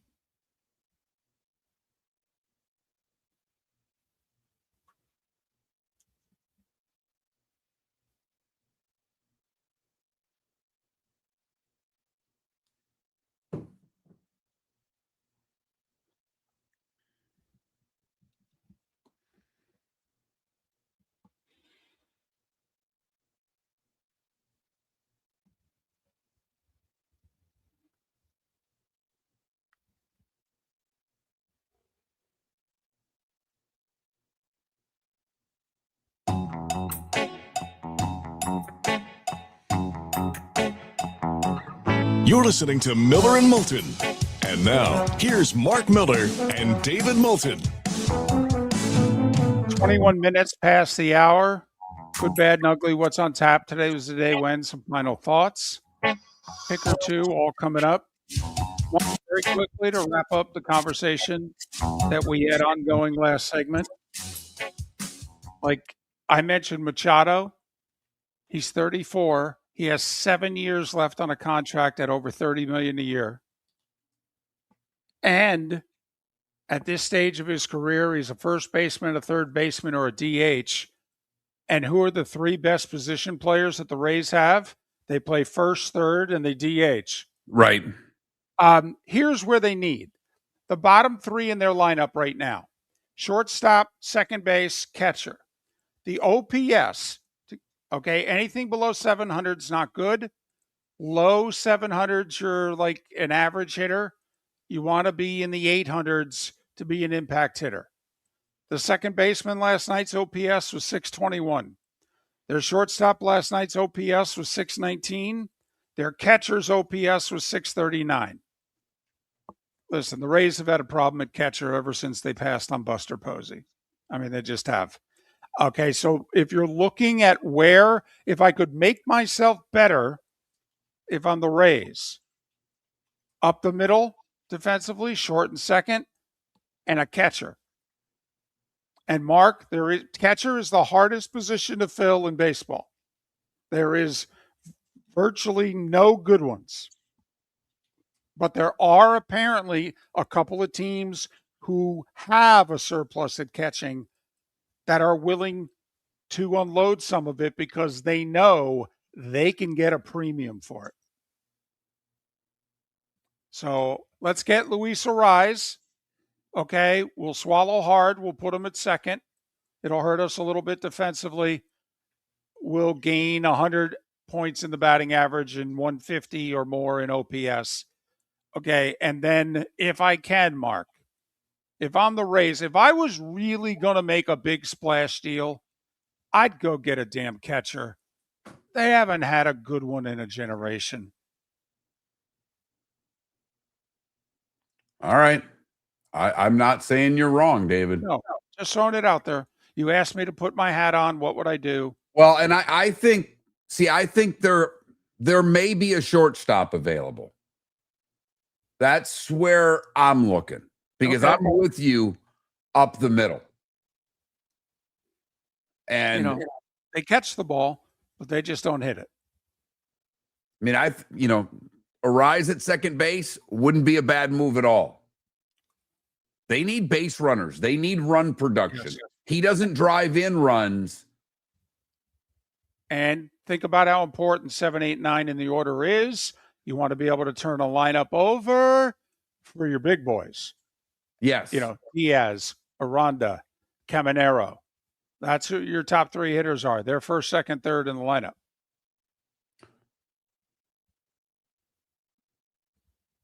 So anyway, that's playing GM, trying to be smart, prudent, only spend a certain amount, only give up a certain amount, trying to be the Rays and Marlins GMs, if you will. Now, we would look at different things with the Marlins, but we're just saying. We were practical that last segment. But I don't believe the Marlins can win a World Series. And I'm not sure the Rays can either, but they can get there. The American League is not the National League. And that's why we're on in Tampa, not Miami. 2, I think the Rays can get to the World Series this year. Absolutely. I mean, this is a flawed Yankees team that's injured. Mm-hmm. Totally. And we keep talking about, when's Judge coming back? What's he going to look like when he comes back? Goldschmidt, who's been great, is hit a wall. Rice is a solid player. I mean, this kid is. Like, but he can't do it by himself. We cannot. And he's their biggest stick in the lineup right now. He is a good player, a worthy all-star. And nice to see that a homegrown guy for the Yankees finally came through. So, I mean, I have no idea what to expect. If the Astros get hot, that lineup can be good and can take you down. I get it. If, Cleveland can beat you with pitching, but they don't have any bats. Now they got one. The White Sox, no idea what's going to happen. Now, I'm not doing it because they're my team. Look, Detroit's been playing better. If Detroit gets their act together, like what happens every year with the team in the AL Central, Detroit could be a problem if they make the playoffs. I mean, they can pitch. They got 3 good starters on that team, and they're going to get there they have an all-star catcher. They're going to have an interesting July. They've won 4 in a row, and don't forget the Twins. Despite all their injuries, I don't think the Twins are like, if I'm the Rays, I'm not scared of the Twins. No. But, like we've talked about, though, a best of 3, best of 5, crazy stuff can happen. But no, there's no doubt. Right now, listen, I'll ask a Yankee fan, are $20 to win the American League right now, Yankees or Rays? Come on, your team. You know what's injured. You know what's available. By the way, when's the last time Brian Cashman made a monster deal at the deadline? He's made deals. Want him to. What? Ownership doesn't want him to. I know, but you're already spending $300 million and you're falling apart. So why not spend $320 and maybe get good? Listen, the Yankees need a bat. And they needed a bat, quite frankly, before Judge and Stanton got hurt. They did. They've been inconsistent at the plate for most of this decade. And that's with having the best hitter in baseball. Certainly the best one in the American League, if you want to say Ohtani's better. But let me just ask you this, though, about the Marlins, because you say, really difficult to see them win in the World Series. If I could somehow, some way take the Dodgers out of the equation, who do you think they can't beat? I think they can beat everybody not named it. I mean, look, the Dodgers are the best team in baseball. We all know this. Right. But that's why I'm, if you look at the National League that way, like if you thought they also couldn't beat Milwaukee, okay, if you thought they also couldn't beat, either the Braves or the Phillies, then you're thinking, well, man, I don't see how we get out of the National League. There's too many teams that are just better than us. But if it's only the Dodgers, maybe somebody takes them out for you. Maybe in 1 week, you take them out. So, I don't think outside of the Dodgers, even the Brewers, the Mets, the Brewers don't score a ton of runs. They lump runs together, but against playoff pitching, they don't score a lot of runs. The Brewers in the playoffs, to me, are a lot more vulnerable than they are in the regular season. Right. But, they had their shots last year. Look, and you're right. I mean, You have a shot in a short series that you can get hot against the Dodgers, and you can lose 3 games 13-1. You just got to hope that 4 times your bats are hotter than theirs. Quite frankly, what you have to hope for is you're the 6th seed, so you play the 3 in the first round and the 2 in the second, and this way you give somebody else a chance to knock off the Dodgers in the 4-5. But like I said, the Yankees are flawed. Their pitching, when they get everybody back, that pitching's unbelievable. And as you said last segment, their pitching's good enough right now. I think it is. It's the best pitching in the American League when they're healthy. Not close. No, I don't think so. I think their depth at starters and in the bullpen, they're the best. But, are they going to be close enough? We're trying to play realistic Rays GM. Right. Is there a catcher out there? I've seen the Twins catcher on the block, but they're back in it now. So is he available? Do the Braves have somebody in their system that you think can come up and play now in one of the spots that they're good at? I don't know. But I would love to see something up the middle for the Rays. That's where they need it. We need to do the good, the bad, and the ugly. Today was the day one on What's on Tap. We'll do it next. The Floormeisters just doesn't sell Cortec and carpet. They also sell a lot of wood. And what better time than now to stop in and see the nice folks at Floormeisters for some new hardwood for your home. With white oak wood starting at $4.99 a square foot, that makes it affordable for everyone. With 10 colors to choose from, they have a color for everyone. So stop in, 6281 Naples Boulevard, right next to Costco, or go to the web. It's floormeisters.com. Floormeisters.com. Floormeisters, just keeping it real. Your roof is your home's first line of defense. At Pelican Roofing of Florida, Ronnie John and their team bring years of experience to protect what matters most, your family and your business. From residential repairs to large-scale commercial roofing, we deliver honest work, fair pricing, and quality you can trust. An upgrade on your roof can lower your insurance costs. Don't wait for a leak to turn into a disaster. Call the experts at Pelican Roofing today. 1-866-9-PELICAN. That's 1-866-9-PELICAN. Online at PelicanRoofingCompany.com. CCC 1332512. Cape Coral Police Department is growing, and they want you to be a part of it. They're hiring new officers. Starting pay is between $74,000 and $90,000, depending on your experience. And with a $10,000 hiring bonus, you could be making $100,000. Enjoy paid holidays, off-duty details, plenty of OT opportunities.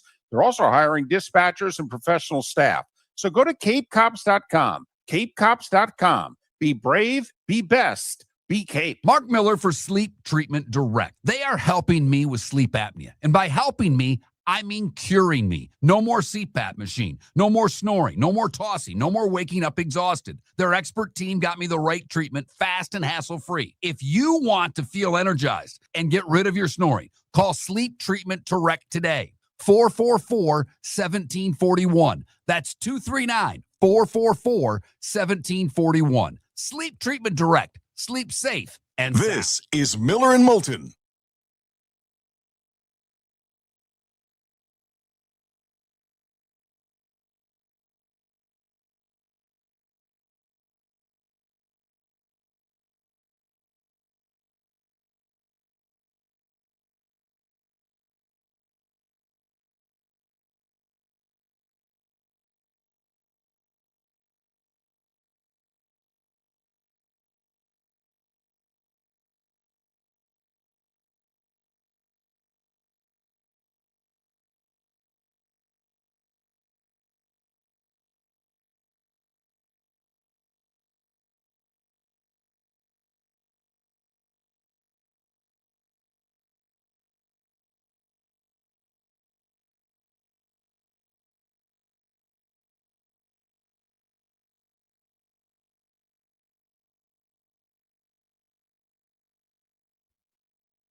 Want me to tease you a little bit?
Your roof.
You're listening to Miller and Moulton. And now, here's Mark Miller and David Moulton. 22 minutes till we're out of here on this Thursday edition of Miller and Moulton, millerandmoulton.com, Miller_Moulton on X. I'll leave you with this, Mark. You asked me a couple hours ago, give me the splash guy that maybe you'd go out and get, particularly if you're the Marlins. How about Ellie De La Cruz?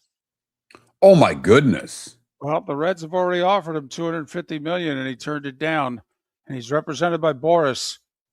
He's 24 years old. He's got 3 years left contractually before he's a free agent. I'm just wondering if you're the Rays with the prospects that you have.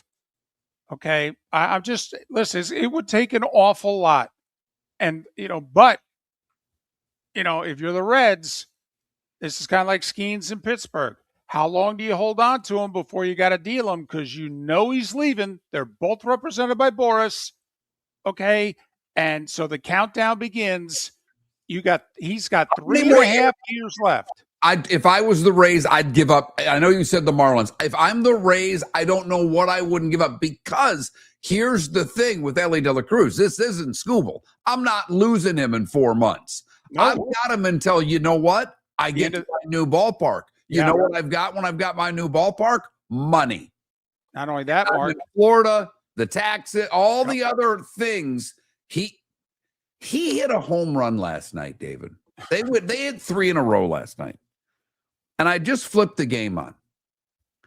He took a swing that looked like it was going to be a pop out to right field.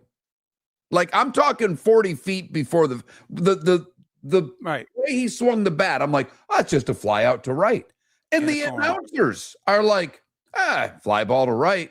That's going back. That's going. And I'm like, he didn't even swing. Switch hitter, 24 years old, shortstop.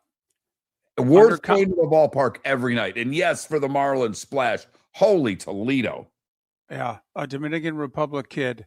Okay. Yeah, imagine how well that would go over for the Marlins. At 3.5 years left until you lose them to free agency. 3.5 years, 4 pennant races. Just throwing that out there. Scottish Open still going on. 4-way tie for the lead. Cantlay and Rory, part of that group at 5 under. Koepka 1 shot back. Wow. Now you've got me stirred up now. That's as excited as you've had me in a long time. I may even ask for that sugar cookie at Publix now. Outstanding. It's that time again, nearing the end, but not quite there yet. Here's Mark Miller with Today Was the Day When. I can't even do this segment now. All I'm thinking about is Ellie De La Cruz. All right. We got a lot today. Okay. And my computer's being a little ornery. So bear with. There we go. Now we're back up to where we need to be. My mouse is jumping around like it's an actual mouse, David. The first Wimbledon was today in 1877, just the men. This one blows me away. 1893, Surgeon Daniel Hale Williams performs the first successful open heart surgery. I don't know if you caught that, but it was 1893. That's crazy. Saved someone from a knife wound. The Commonwealth of Australia, established by the Brits today in 1900.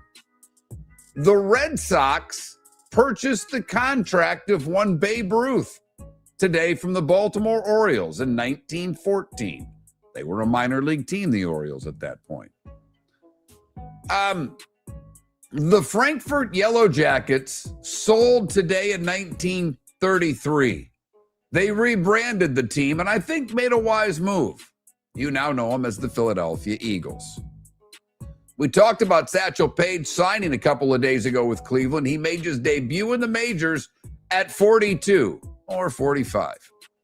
He pitched 2 scoreless innings.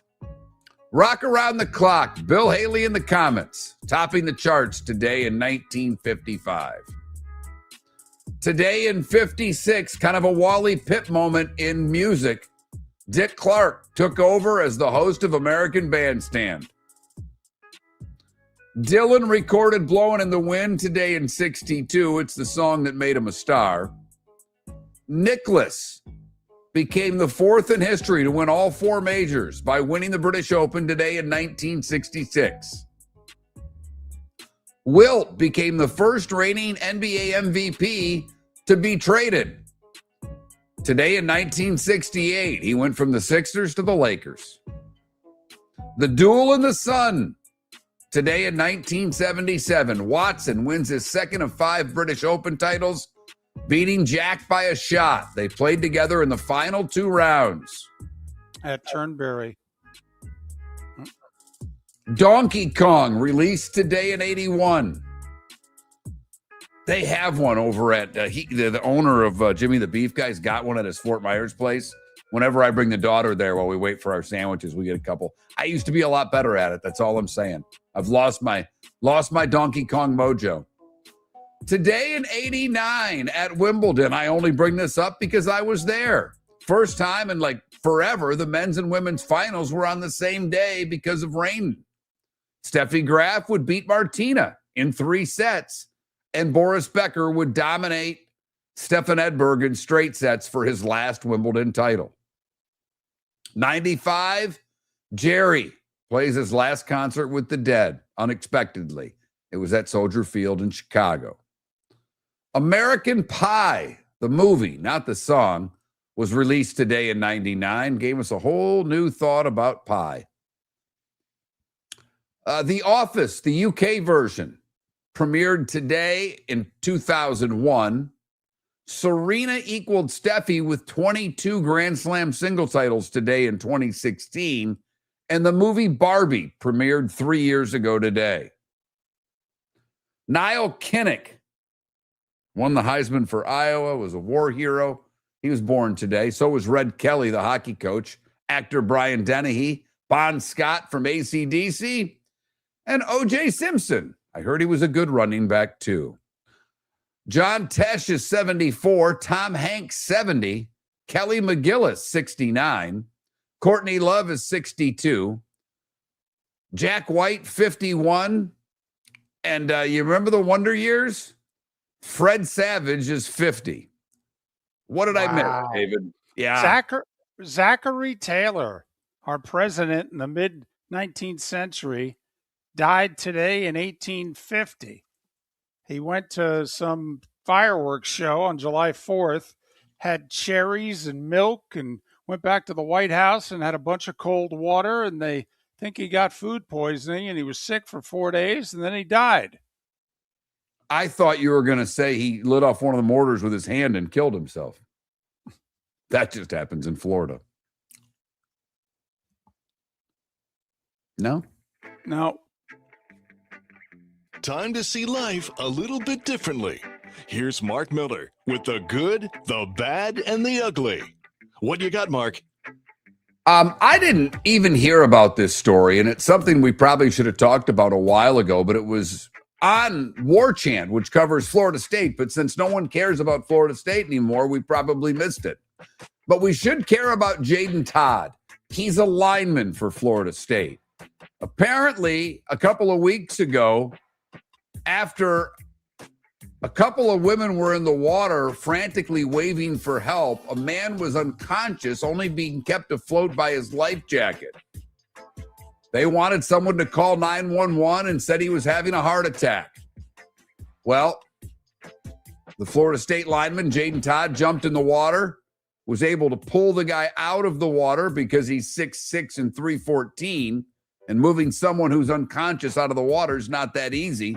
Was able to get him back in the boat and did a huge part in saving the man's life. Great story. Okay. I'm being serious here. I think most of us instinctively, if we saw someone who was in a really bad spot like that, like, oh my goodness, this person could die, that I think our first instinct would be to jump in the water. At what point does the part of your brain between where you see him in trouble, nearly dying, to the edge of the water, at what point does the other part of your brain go, there could be gators in there? I'm not at all at that point. I think more to me, I thought you were going to say, at what point do you say, I can't get him out of the water? Because they were in a boat, so they may have been the Gulf. So I'm not thinking gators. Okay. But also, lifting someone with the life jacket out of the water ain't easy. No. We basically attributed this to the fact that he's a 6'6", 300-pound lineman, and he was able to do this. Okay, so I'm this wondering wasn't. at what point do you get him to the boat, and can you get him out of the water? Okay, so this wasn't a lake. I don't know. I don't know. Life Whew. jacket boat, I don't think lake, but maybe Okay. it was. For the bad, we go to Helsinki and a dog show. What? Because a Rottweiler that competed in the dog show tested positive for cocaine and has been suspended for 6 months. God, I hate when that happens. The owner of the dog is completely freaked out about it. He's like, no one in my family uses drugs. Now they say, because dogs, dogs are dogs. They sniff, walk around. They're saying maybe in the convention center, somebody was on the Peruvian marching powder. But the Kennel Club operates a zero tolerance policy. So the dog was suspended. I got to be honest. If that dog was good enough to win something while high on cocaine, I think you should give him the prize. You know what? Dadgum good point, David. I mean, that's amazing. Finally, the ugly.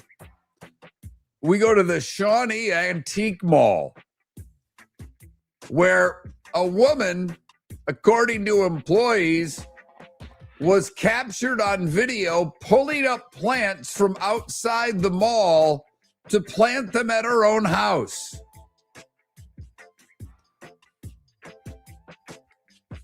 Apparently, it's not the first time she's done this. They're now trying to secure their landscaping with zip ties so the woman doesn't come back and steal more. At what point have you reached rock bottom when what's the next move for her? Cemeteries? And that is the good, the bad, and the ugly. On today, July the 9th, brought to you by the Cape Coral Police Department, offering great jobs, great pay, overtime, other jobs available.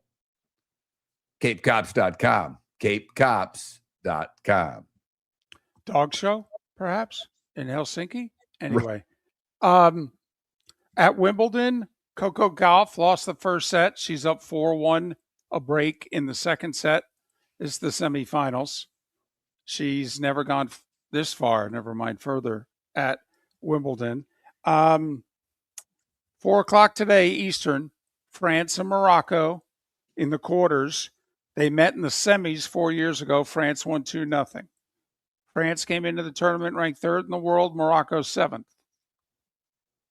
A lot of people, you're getting pretty good odds on Morocco. So a few people I know are throwing a few shekels on Morocco, even though France is the team to beat, but the odds on Morocco apparently are too good to pass up. 13 games in baseball today. 6 of them are in the afternoon, including the Rays hosting the Yankees at 1. Marlins are playing tonight, hosting Seattle. You've got the Braves, the Cubs, the Red Sox, all in action this afternoon. So there. And the Twins going for the sweep against the White Sox and to get back to 500. Would be huge. And, the Tiger fan in me starting to come out. I think I'm pulling for the Twins. Get everything right down like the AL West. Right. Let's make this sucker worth doing. By the way, I think I said Twins against the White Sox. The Twins are playing the Guardians. Yeah, White Sox and Red Sox finishing up their series. Yep. So there you have it. A little soccer, a little baseball. Yep. And tomorrow will be 50 days away from the start of the college football season. 5-0 for college tomorrow. So there. I must say that week 0 slate, there's not a lot there, but I'm with you. There's going to be pretty soon. Yep. Pretty soon, that week 0 slate's going to be sexy. It's going to have to be. It's going to have to be. By the way, that UCF, that talk we had, they've got at Houston, at Oklahoma State. They play Pitt early. They've got to win one of these. No doubt. No doubt. They had a brutal road schedule last year. They had all the big boys on the road. They don't play half of those big boys this year, and they get the other 2 at home. So maybe they can salvage something. Have a good rest of your day, Miller and Moulton. The Floormeisters just doesn't sell Cortec and carpet. They also sell a lot of wood. And what better time than now to stop in and see the nice folks at Floormeisters for some new hardwood for your home. With white oak wood starting at $4.99 a square foot, that makes it affordable for everyone. With 10 colors to choose from, they have a color for everyone. So stop in, 6281 Naples Boulevard, right next to Costco, or go to the web. It's floormeisters.com. Floormeisters.com. Floormeisters, just keeping it real. No! This summer, there's only one place to experience the roar of the World Cup at the British Open Pub in Bonita Springs, your World Cup headquarters, where the team is bringing every match live, full sound on every TV across the patio, with daily food and drink specials from the opening match on June 11th through the final on July 19th. Catch the electric atmosphere for every England and USA match and all the matches in between at the British Open Pub, Bonita Springs, at the shops of Pelican Landing, where the World Cup comes alive. Your roof is your home's first line of defense. At Pelican Roofing of Florida, Ronnie John and their team bring years of experience to protect what matters most, your family and your business. From residential repairs to large-scale commercial roofing, we deliver honest work, fair pricing, and quality you can trust. An upgrade on your roof can lower your insurance costs. Don't wait for a leak to turn into a disaster. Call the experts at Pelican Roofing today. 1-866-9-PELICAN. That's 1-866-9-PELICAN. Online at pelicanroofingcompany.com. CCC 1332512. Cape Coral Police Department is growing and they want you to be a part of it. They're hiring new officers. Starting pay is between $74,000 and $90,000 depending on your experience. And with a $10,000 hiring bonus, you could be making $100,000. Enjoy paid holidays, off-duty details, plenty of OT opportunities. They're also hiring dispatchers and professional staff. So go to capecops.com. capecops.com. Be brave, be best, be Cape. Mark Miller for Sleep Treatment Direct. They are helping me with sleep apnea. And by helping me, I mean curing me. No more CPAP machine, no more snoring, no more tossing, no more waking up exhausted. Their expert team got me the right treatment fast and hassle-free. If you want to feel energized and get rid of your snoring, call Sleep Treatment Direct today. 444-1741. That's 239-444-1741. Sleep Treatment Direct. Sleep safe and sound. If you're a business who targets men, please know there is no better and more economical way to reach your target audience than us at Miller and Moulton. So let us help you make money. You can reach out to Mark at that Mark Miller or me at the David Moulton on X, or text us at 21,000. We have a proven product, a good reputation, and lots of quality segments that we can attach your company's name to. Miller and Moulton, we're like that old pizza box. You've had the rest. Now try the best. Miller and Moulton, millerandmoulton.com. This is Miller and Moulton.